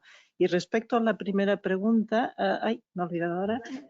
Los factores, para mí, es decir, de lo que he visto desde el punto de vista, piensa que yo no soy asistencial, por tanto, yo he mirado desde el punto de vista de afuera. La evolución que han presentado los números. Para mí es el tema, primero, la credibilidad de parte de la persona que lo pone en marcha. En este caso, doy por fe que sí, que es la persona que es responsable de eso y, por tanto, que creía en ese proyecto. Pienso que es un factor fundamental. La otra es saberlo vender, entre comillas, ¿vale? Es decir, dar los pros y contras, hablar claro. Y la otra es la disponibilidad de los recursos. Está muy bien la medida de tener la interconsulta, que es fenomenal, pero si yo no tengo los suficientes profesionales que pueden dar respuesta, me es igual. Estoy perdiendo tiempo. Tal vez si hiciera otra gestión lo resolvería. Para mí yo creo que esos son los 3 factores claves que pueden dar lugar a que sea razonable. No hablo de éxito porque en la vida siempre hay cambios y uno tiene capacidad de responder. Pero que sea una situación razonable, yo creo que sí, que vale la pena. No sé qué piensan los demás. Yo por dar un poco otro enfoque, que estoy totalmente de acuerdo, ¿no? Yo, por ejemplo, con el servicio de otorrino sí que vimos, especialidades muy quirúrgicas sí que a veces no es tan fácil como las especialidades médicas, ¿no? Por ejemplo, en el servicio de otorrino sí que vimos que el porcentaje de no aceptación, de respuesta, ¿no? De respuesta coordinada con la atención primaria era muy bajo, pero es que el mismo jefe de servicio me dijo, por favor, no volvamos a lo anterior, ¿no? Porque me ayuda mucho a ordenar la consulta. Entonces, yo creo que todo eso también lo tenéis que hablar. En cuanto al despliegue del éxito, yo creo que el éxito es el compromiso, cada ámbito tiene un objetivo y yo creo que tienen que ver que todos ganan con esto. Por ejemplo, en la atención primaria yo el discurso que daba era muy diferente al del hospital. En la atención primaria era, vas a saber qué pasa con todas las derivaciones que vas a hacer, yo creo que eso es muy importante. Y, por ejemplo, con el hospital el discurso era diferente, ¿no? Era, vas a poder ordenar la consulta, vas a poder tú también gestionar las prioridades, que es lo que decía Miquel, ¿no? Que claro, evidentemente te llega y no van por orden, ¿no? Hay un criterio clínico que tiene que preceder también por el ámbito hospitalario, ¿no? Que al final es quien conoce su realidad y quien conoce cómo resolver más rápido el problema, ¿no? Y yo pienso que al final son discursos diferentes y que sobre todo la clave es que haya un compromiso con las reglas de juego que comentábamos antes, con el tiempo de espera sobre todo, porque ya que yo me comprometo a mirarlo, tú te comprometes a contestar rápido, ¿no? Porque si no, al final, la consulta a distancia, si se demora mucho en el tiempo, deja de tener un sí, ¿no? Que es al final una respuesta rápida al paciente. Yo creo que eso ha sido un poco la clave de éxito, no sé si decir éxito, pero sí que el poder llegar al punto en el que estamos, por ejemplo, en Terres de l'Ebre. Sí, yo creo que sí, más para finalizar.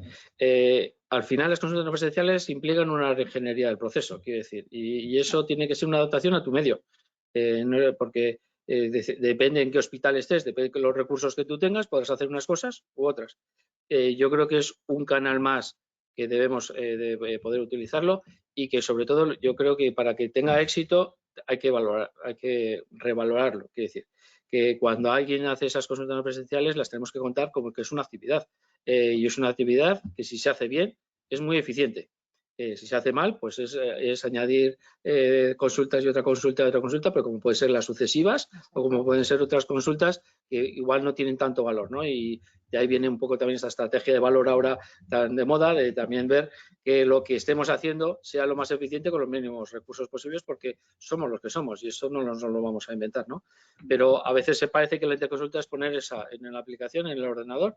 No, si ya tienes interconsultas, bueno, detrás de todo eso tiene que haber todo un mecanismo y toda una organización, como ha dicho Amparo, que es la que posibilita que eso tiene sentido, ¿no? Y de hecho se ve, teniendo la misma herramienta, hay centros donde funciona muy bien, centros donde no funciona, y sí que es cierto que muchas de las veces el poder hacer esa consulta a otro profesional por eso yo digo que cuando hacemos la consulta no podemos medir por un número. A veces dicen, hay tantas mil y este solo tiene 10. Bueno, es que igual esto es como las pastillas, toma 6. Y dice, ¿cuántas toma? Dice, no, pocas, tenía que tomar 10. Y el de 2 no tenía que tomar ninguna. Entonces ese toma demasiadas. Las consultas tienen que ser adaptadas a la realidad. Lo que ocurre es que la valoración de eso pues implica estudios, gente que esté revisando historias clínicas, etcétera, y es muchas veces complejo. Pero todos los servicios y todos los hospitales saben cuando sus consultas funcionan y cuando no, porque los circuitos, y yo que muchas veces vengo de urgencias, cuando funciona la comunicación entre la primaria y el hospital o entre esto, mejora todo.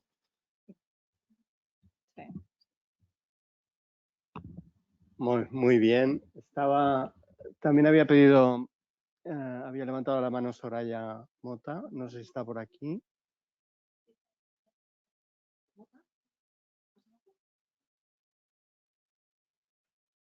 Soraya, si estás por aquí, es tu turno. Y si no, pues ¿sí? Si no, pasamos a la sala real. Sí. Preséntate, por favor. Bueno.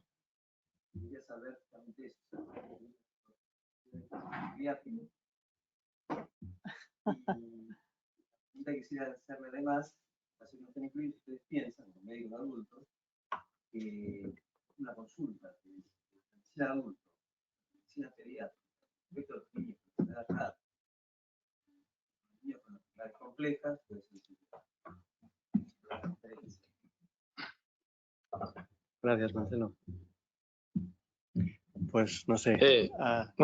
Yo creo que precisamente en las enfermedades únicas, las raras, quiero decir, personas concretas, de hecho, uno de los que no hemos puesto ahí, uno de los objetivos de consultas no presenciales es de poder derivar a centros de referencia. Precisamente porque tengo un centro de referencia en Cruces, en Donosti, que es decir, de determinados sitios, o por ejemplo también para cirugías selectivas, en el que yo derivo para que ellos vean la historia y valoren, y antes de derivar el paciente, que alguien haga el estudio o tenga, ¿no? O que tú lo derivas porque ahí hay un proceso de metabolopatías y entonces él lo valora, se pone en contacto con el paciente y ya empieza un circuito, ¿no? Yo creo que en el fondo no es tanto de especialidades, sino realmente que es cierto que cada especialidad, en este caso pediatría, que es otra, tiene sus características específicas y tiene su campo en el que puede tener grandes mejoras con la parte de la no presencial. Yo me refiero a la transferencia de pediatría a la medicina del adulto. Nosotros enviamos pacientes a ustedes. A los especialistas, quieres decir. Claro, los pacientes crecen, tienen enfermedades complejas, enfermedades raras y luego lo reciben ustedes. No sé si ustedes tienen preguntas para los pediatras o no, por enfermedades que a veces son raras en la adultez, ¿no? Si hemos pensado en pediatría, sí, están allí, están en muchas zonas, ¿no? Porque al final Hemos hecho también un grupo entre primaria y hospital, es importante. Es muy importante lo que dices porque un niño deja de ser niño en un mes, o en un día. Hoy es niño y mañana ya es adulto, ¿no? Y eso sí que es verdad que es así. En atención primaria pasa, ¿no?, de una puerta a la otra y dices, ostras, he pasado un día, ¿no? Sí que es muy importante también seguir trabajando entre hospitales y también entre primaria y otros hospitales. O sea, que no se quede solo con el de referencia, sino que también hay esta puerta. Y yo hablaba antes también de la derivación inversa, que es, creo, lo que estás comentando, ¿no? Yo creo que eso era muy importante, era un reto que la verdad es que desde el Centro Corporativo del ICS ayudaron muchísimo al despliegue de lo que es la derivación inversa, de cuando vosotros veis un caso, ¿no?, y que queréis que vuelva al hospital de referencia o al médico o al pediatra o al médico de referencia o al adulto, ¿no?, que ya no es pediatra, que ya es médico de familia, y que eso también puede existir. Porque sí que es verdad que vosotros, bueno, que yo siempre lo digo, en la atención hospitalaria atienden al paciente durante etapas o tiempo, ¿no? Pero al final el paciente está con su pediatra, con su médico, y que esta comunicación y esta necesidad que se detecta desde el hospital es muy importante que llegue a la atención primaria. Por eso nosotros abrimos esta vía de derivación inversa, por decirlo así, y no solo con el médico, el pediatra, sino con cualquier profesional de atención primaria. Eso es muy importante, porque también para trabajo social o para cualquier profesional que trabaja en atención primaria, que ahora hay más roles.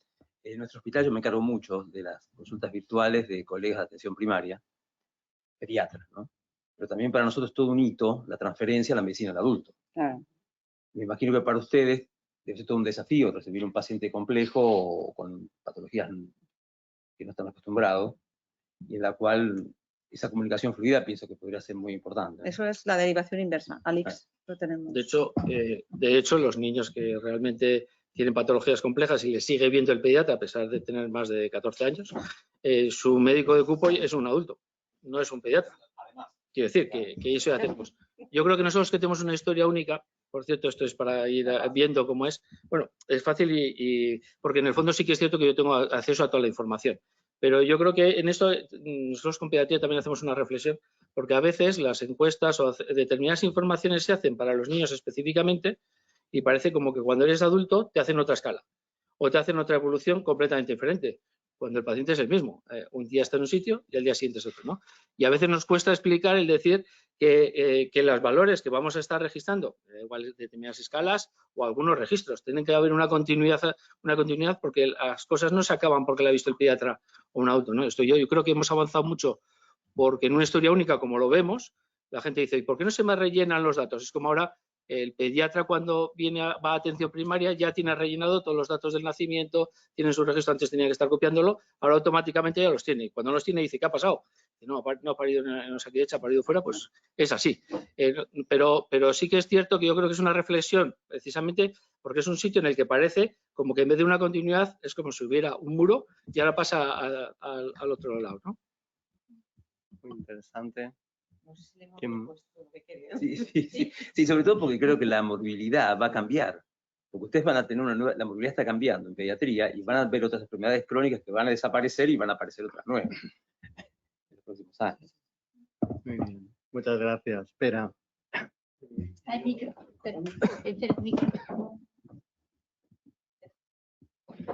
No, yo quería hacer una pregunta a Elvira, pero antes aprovecho, te contesto un poco. Yo soy pediatra, trabajaba antes en la zona donde está trabajando Elvira y habíamos diseñado el programa de atención pediátrica que era exactamente el mismo para el hospital y para la primaria, con sus servitudes, con sus capacidades. Con lo cual las derivaciones virtuales o las interconsultas virtuales las hacíamos ya antes del 2013, cuando todavía no estaban protocolizadas.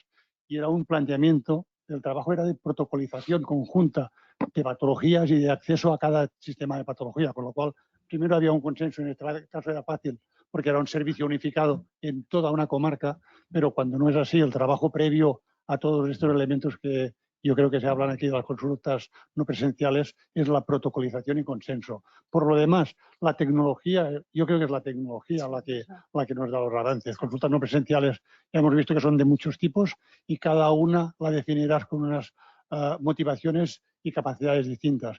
De hecho, el elemento yo creo, de mejora en las consultas entre comillas, virtuales, apareció en el IS3, el que todos hemos trabajado, cuando se podían marcar campos obligados para decidir. Era el primer momento en que se pudo decidir que si no me hacías una exploración complementaria previamente, yo no te aceptaba la consulta. Con lo cual, la tecnología la incorporación de la tecnología puramente mejora muchísimo la capacidad de resolución.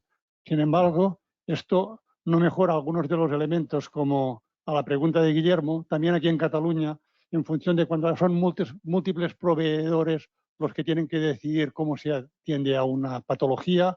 En algún momento determinado puede ser que un proveedor decida, una gerencia decida que yo no hago estas actuaciones, derivo al paciente para que los cargos de las pruebas complementarias vayan a otro sitio. Con lo cual la tecnología tampoco lo resuelve todo, tampoco aquí en Cataluña. Una pregunta desde la sana envidia, ¿verdad? Lo digo porque cada vez que hablamos de País Vasco yo me muero de envidia y no os quiero tener en cuenta porque aquí no podemos aplicar lo que estáis haciendo.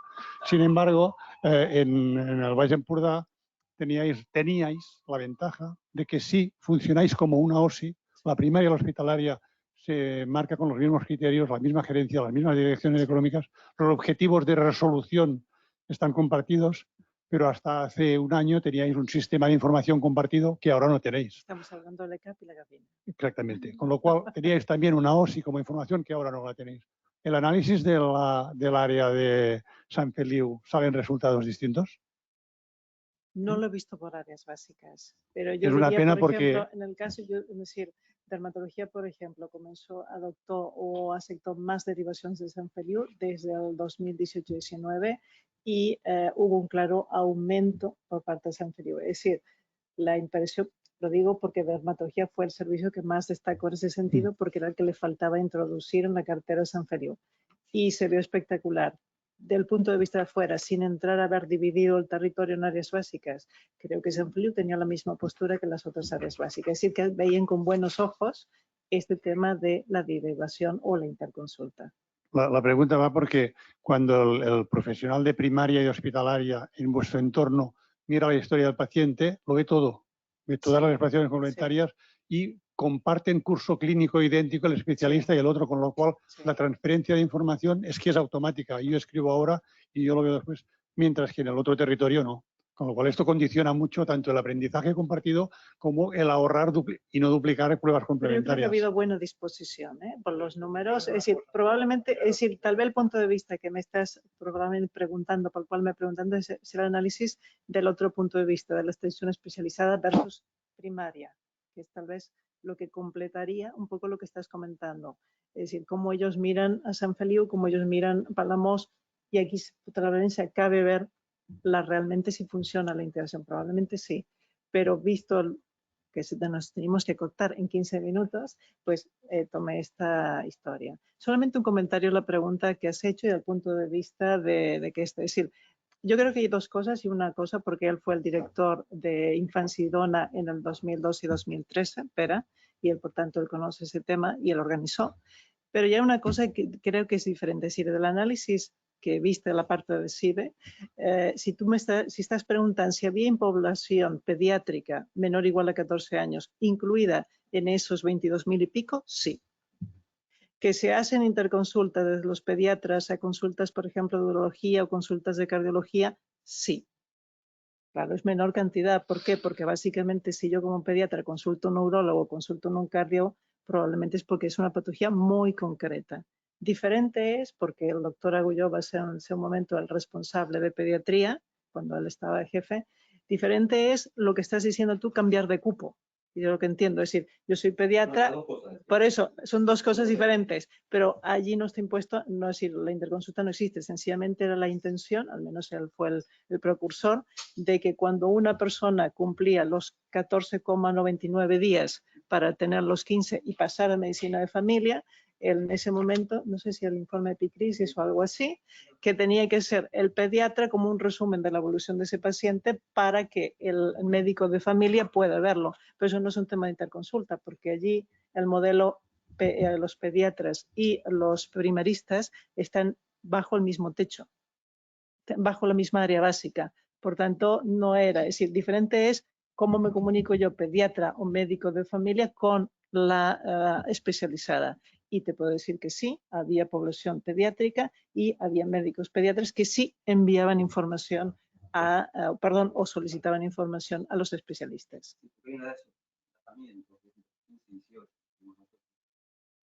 es el médico que tiene un médico de atención primaria, que es de adulto, general, pero en el hospital seguimos viendo. Vale. Sí, pero en ese caso, lo que comentamos, al que tú haces la interconsulta, es al que le hace el seguimiento, el que tiene todavía el seguimiento. Si el seguimiento se hace pediatría, se hace. Si se hace pediatría cardiológica, se le hará pediatría cardiológica, es decir, una sección concreta. Otro tema es cuando ya deja de ser ese y pasa al adulto con esa patología, quién es el que le está yendo. Que a veces, desde el punto de vista de atención primaria, es ¿y quién le lleva ahora o qué momento? Y sobre todo por los pacientes, porque son pacientes que tienen mucho adhesión al que le ha estado siguiendo y de repente pues pasa a otro equipo completo, y yo creo que ahí sí que hay un trabajo que es mucho de que se vea que es una continuidad, que son otros profesionales, pero que hay una continuidad, porque si no, pues realmente se vive fatal por el médico y no te digo nada por la familia del paciente. Muchas gracias. Damos la palabra primero a David y luego a Ingrid. David Mérida, que estás...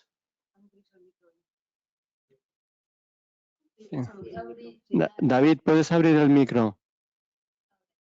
Hola, ¿sí? ¿Me escucháis? Hola, te escuchamos. Hola, ¿qué tal? Buenas tardes. Soy David Mérida del Consorci Sanitario de Tarrasa. Y bueno, escuchando la exposición de todos los compañeros, por una parte felicitarnos porque yo creo que hemos identificado todos los problemas, porque todos estamos hablando más o menos de lo mismo, ¿no? Y evidentemente de la necesidad de tenernos que coordinar, de llevarnos bien, sí o sí, es que no hay otra. Y todas las líneas de actuación han abordado, pues yo creo que con excelencia algunos aspectos. Yo creo que el siguiente paso, no sé cuándo, será de normalizar absolutamente las consultas. Es decir, no tendremos que hablar si es una consulta virtual o una interconsulta sin paciente o presencial, porque pondremos el foco en la resolución. Puede ser que yo haga una consulta virtual, fatídica, errónea, muy mal hecha y que no aporte resolución. Y puedo hacer una consulta presencial magnífica y que el paciente lo acaben visitando en el nivel hospitalario porque toca, ¿no? Y en ese aspecto yo creo que hay que avanzar en la versatilidad de las solicitudes de las interconsultas. Criterios claros de derivación, consenso. Antes comentabais las reglas del juego. Bueno, es muy importante porque todo esto está inmerso en un magma de estereotipos, egos y donde nos cuesta a todos ceder, ¿no? Pero si ponemos el foco en la resolución y como los compañeros del País Vasco, en una historia única, ¿no? En un programario informático único, ¿no? Que nos permita agilizarlo, ¿no? En ese sentido, la experiencia de Terras de l'Ebre, yo quería preguntarle, donde me ha parecido entender que todo está virtualizado, es decir, el médico de atención primaria genera una interconsulta sin paciente, todo, ¿no? Eso, ¿cómo se vive? ¿Cómo lo viven nuestros compañeros de primaria? Porque es como tú haz la pregunta y luego ya a partir de ahí el nivel hospitalario ya decidirá, ¿no? Adelante. ¿Cómo se vive? No sé, yo a lo mejor es que soy un poco charlatana o soy de marketing, no sé, pero bueno, el problema que nos encontrábamos es que nosotros queremos llegar a que hayan todas las vías. Lo que tú dices es que al final no tendríamos que hablar de cómo se ha derivado, que el paciente es independiente, ¿no? No es lo importante, igual que no es lo importante la tecnología, ¿no? No tendríamos que hablar de eso, teníamos que hablar de comités, de casos, eso es lo importante, ¿no? Y lo que hablábamos antes de resolución, de consenso, esas son las palabras, no interconsulta o lo que decía yo antes también, ¿no? Que no deberíamos hablar tanto, no me aceptan o me derivan mal, sino de otras cosas. Y eso es lo que me gustaría llegar. Nosotros al territorio, sí, lo hicimos así en un momento en el que nos preocupaba mucho, lo están diciendo todos los compañeros, la sostenibilidad de todo, el tiempo que tardábamos en dar respuesta. ¿Cómo lo vivió atención primaria? Bueno, a veces me preguntan eso y a veces me preguntan cómo lo vivió el hospital, porque también es mucho más trabajo para el hospital, porque tienen que revisarlo todo, tienen que crear las pruebas, tienen que programarlo. Es decir, que para el hospital también supone una carga de trabajo importante, que lo estaba diciendo también antes Miquel. Y para la atención primaria sí que quieren abrir las dos vías. Sí que es verdad que si abríamos las dos vías, cuando había una no aceptación de una derivación, por decirlo así, ¿no? Podían llegar por dos vías diferentes. Por lo tanto, para la atención primaria se ha simplificado mucho el canal de derivación. Tú dices consulta. Nosotros, la prestación se llama primera visita a distancia sin paciente. Por lo tanto, ya estás derivando una primera visita, ¿no? Lo que pasa es que sí que no, antes habían consultas, nosotros escogimos esta prestación porque ya su nombre es primera visita a distancia. Entonces, a partir de aquí hay una valoración. Primaria, bueno, al principio costó, ¿eh? Costó porque era como, ahora me van a filtrar, ahora me van a tal, y yo digo, bueno, yo creo que ahora van a valorar y te van a contestar todo lo que tú vas a derivar. Y si no responden, ya sabéis que está el tiempo, ya se entiende que es una visita presencial, ¿no? Que también lo ponían. Entonces yo creo que esta seguridad de que todo lo que tú vas a derivar va a tener un destino es muy importante, porque yo creo que antes era como, yo no sé, yo he derivado, pero yo no sé qué ha pasado, yo no sé, y este desconocimiento que antes también lo he puesto ahí un poco por garantizar la trazabilidad, ¿no? Y qué pasa con todas las pruebas y derivaciones que hace la atención primaria. Yo creo que de eso no hablamos, pero que ya os comentaba al principio de la presentación que había un 37,2% de pacientes que para mí se quedaban un poco en el limbo, ¿no? Y que aquí alguien les tenía que informar y que a veces no siempre se informaba desde todos los servicios hospitalarios. Por lo tanto, aunque se informara al paciente, siempre quedaba cómo se le informa al médico, que en realidad ha sido el que ha hecho una valoración para derivar a un paciente, ¿no? Eso, aunque parecen circuitos administrativos, es muy importante tenerlo todo eso ligado. Y ahora con este sistema lo tenemos. ¿Cuál es el futuro? Acabar de consensuarlo todo, acabar de trabajar todos en la misma, lo que decía el compañero, ¿no? El mismo plan, el mismo mapa, el mismo lenguaje. Yo que estoy en los dos ámbitos os puedo garantizar que los egos son mutuos y que yo quiero programar, yo quiero derivar, yo quiero y los otros, yo quiero que me deriven bien, porque esto no sirve, porque vale, y está el paciente al medio, ¿no? Que lo irradiamos por duplicado, le pedimos muchas pruebas y ¿no? Que es el Instituto de Diagnóstico de la Imagen está desbordado porque hay un montón de pruebas. Entonces todo esto, la única manera es simplificar las cosas y dejarnos de decir que yo derivo como primera o que yo hago una consulta para que allí me digan si sí o si no. Eso ha pasado y pasará siempre. Ha pasado y pasará siempre, pero porque es hasta lógico, porque tenemos que ser sostenibles. Y eso ahora de momento está en este punto y nosotros lo que queremos es llegar a consensuarlo todo, que hablamos es mucho, pero llegar a consensuarlo todo para que al final hablemos todos el mismo lenguaje. Y bueno, estamos en esta fase, que no es la final ni mucho menos. Sí, yo creo que de todas formas una cosa sobre esto de las consultas no presenciales y presenciales, porque es cierto que al final hay una sensación de decir yo solo puedo mandar no presencial y el otro decide y no hay. Y yo creo que a veces se nos olvida también el paciente. Hay pacientes que sí o sí necesitan una presencial. O sea, es que, y eso, el que lo conoce es el que le está emitiendo, el que está todos los días con él, y el que una presencial evita muchas consultas que tiene luego seguidamente él y otro y no se lo cree y sí, dirá que le habrá llamado, pero no sé qué. Entonces, yo creo que tenemos que evitar esas luchas y esos egos de hacerle y sobre todo ver y analizar que el paciente, o sea, el que estamos derivando es un paciente concreto que tiene unas características concretas, igual que pasa con las telefónicas. Hay telefónicas que hay pacientes o las videollamadas no son para cualquier paciente.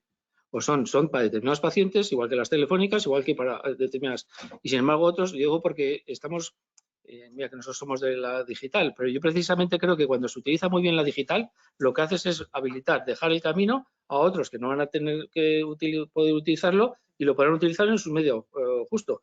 Y a veces estos mandazos, yo creo que, como ha dicho Amparo, al final, lo que sí es cierto que hagas como lo hagas, al final hay una valoración en la que se puede tomar la mejor decisión, ¿no? Bien sea una de las cosas o diferentes canales, que es lo que tenemos ahora. Muy bien, Ingrid. ¿Oye? Sí, ¿no? Es que tú siempre sí. Ahora sí, ¿no? No, mi pregunta era, bueno, un poco un comentario a propósito de esto, porque una de las cosas que se veía cuando en esta revisión sistemática pues el uso de las interconsultas en otros contextos era como un riesgo o como un elemento que los profesionales identificaban como problema, que se diluye o no queda claro luego el rol en quién es el que tiene que hacer el seguimiento del paciente después de la interconsulta. Esto era una pregunta si a veces ustedes lo habían observado en sus contextos como un problema. Y luego para Amparo también quería preguntarle, ustedes pusieron un tiempo máximo de respuesta de los especialistas de los hospitalarios a los veterinarios. ¿Pusieron también un tiempo, o sea, tiempo en sus horarios laborales para llevar a cabo, para realizar la intervención, o se fijó solo el tiempo máximo de respuesta? Porque porque esto es otra de las cosas que también surge cuando hicimos el análisis de Cataluña y País Vasco, como sugerencia de mejora, el más tiempo para poder utilizar y resolver las consultas o resultados. De la segunda pregunta, ¿no?, que has dicho, depende. Hay especialidades que hay bastantes profesionales, por lo tanto, a lo mejor mientras están en planta están contestando interconsultas, y hay especialidades que no tienen tantos profesionales y sí que tienen un espacio en la agenda para contestar las interconsultas. El tiempo lo pusimos porque es lo que para mí era súper importante para dar credibilidad al proyecto. Y lo que sí que hacemos es cada viernes, por ejemplo, revisamos si están todas respuestas y si no, hablamos a ver qué ha pasado. Sí que es verdad que en periodo vacacional se demoran más, pero el resto del año están bastante on time, o sea que bien. Y la primera pregunta, ¿quién se hace cargo de? Lo que dijimos es, cuando hay una valoración, si hay una recomendación a la atención primaria, es la atención primaria quien hace el seguimiento con el paciente, y si hay un requerimiento de una prueba, es el hospital quien hace el seguimiento con el paciente y quien cita y pide las pruebas y se encarga también de la comunicación con él. Por lo tanto, esta es un poco la regla, ¿no?, por decirlo así, porque es muy importante, porque si no quedan las cosas, bueno, ahora yo tengo que decir que hay que, no, o sea, si hay una recomendación, por lo tanto, ¿no?, pues pruebas de tratamiento o miramos a ver así y ver qué pasa, se entiende, ¿no?, que es atención primaria y es así, quien coge un poco la recomendación, la pone en práctica y si no funciona, pues seguimos hablando, y si es el hospital que cree que hay que hacer una prueba, la prueba la pide el hospital, por lo tanto el seguimiento y la programación y las visitas que correspondan ya las encarga el hospital. Eso fue un poco la regla. Perdón, porque aquí hace un comentario antes, se ha hablado un poco, han habido casos incluso que de una primera visita a distancia el paciente ha tenido una programación a un quirófano y eso es real. O sea que imaginaros cómo se están disminuyendo el tiempo de espera al paciente. Yo solo quería deciros esto porque son casos reales. Sí, bueno, el responsable yo creo que lo has comentado.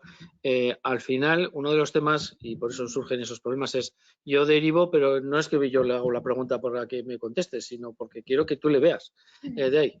Tan es así que hasta se creó una consulta no presencial específica que se llama derivación no presencial, que era para decir, este es tuyo, ¿no? Este te lo paso para que tú le veas y luego me lo derivas. Se hizo en algunos hospitales, otros no. Quiero decir, yo creo que forma parte también un poco de cómo organizarnos para que realmente al final, cómo queda claro que hay determinados pacientes que sí que hay que verles y hay otros pacientes en los que puede ser, bien sea porque le identificamos de una forma específica, sea no presencial, porque hacemos una consulta con valoración en la que yo ya te abro hasta el episodio y tú le ves y tú le respondes.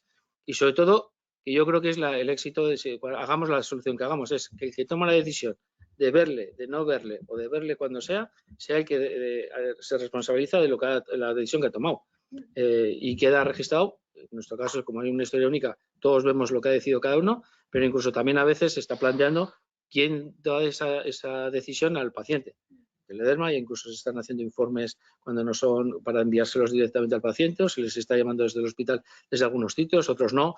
Y es que el tema es que esto tiene mucha variabilidad de respuestas porque la casuística y sobre todo porque hablamos con personas son diferentes. Y entonces tenemos soluciones diferentes. Muy bien. ¿Alguna pregunta más en la sala? ¿No? En el chat creo que tampoco. Gracias a los 31 que todavía estáis por aquí. Hemos llegado a ser más de 50 personas en algún momento. Nada, yo, si os parece, para cerrar, voy a hacer una cosa que siempre es injusta, que son palabras que me he ido apuntando de vuestras intervenciones y que seguramente nos reflejan lo muchísimo que sabéis del tema. Ingrid, nos has hablado de evidencias limitadas. O sea, hay que seguir investigando, de que existen barreras de procesos participativos, de investigación operativa, y sutilmente nos has dejado caer el tema de la ciencia de la implementación, que creo que es un mundo en el que tenemos que avanzar. Elvira nos ha enseñado la evolución del concepto de ratio, muy interesante, de la necesidad de que organicemos los recursos disponibles para poder dar una respuesta y favorecer la óptima asignación de los recursos, con una perspectiva también histórica. En par nos ha hablado de abordajes consensuados con todos los proveedores, de incrementar la resolución, de ponernos de acuerdo, de acción, de consensos, de agilidad. Y bueno, yo creo que podemos aprender mucho de estas experiencias.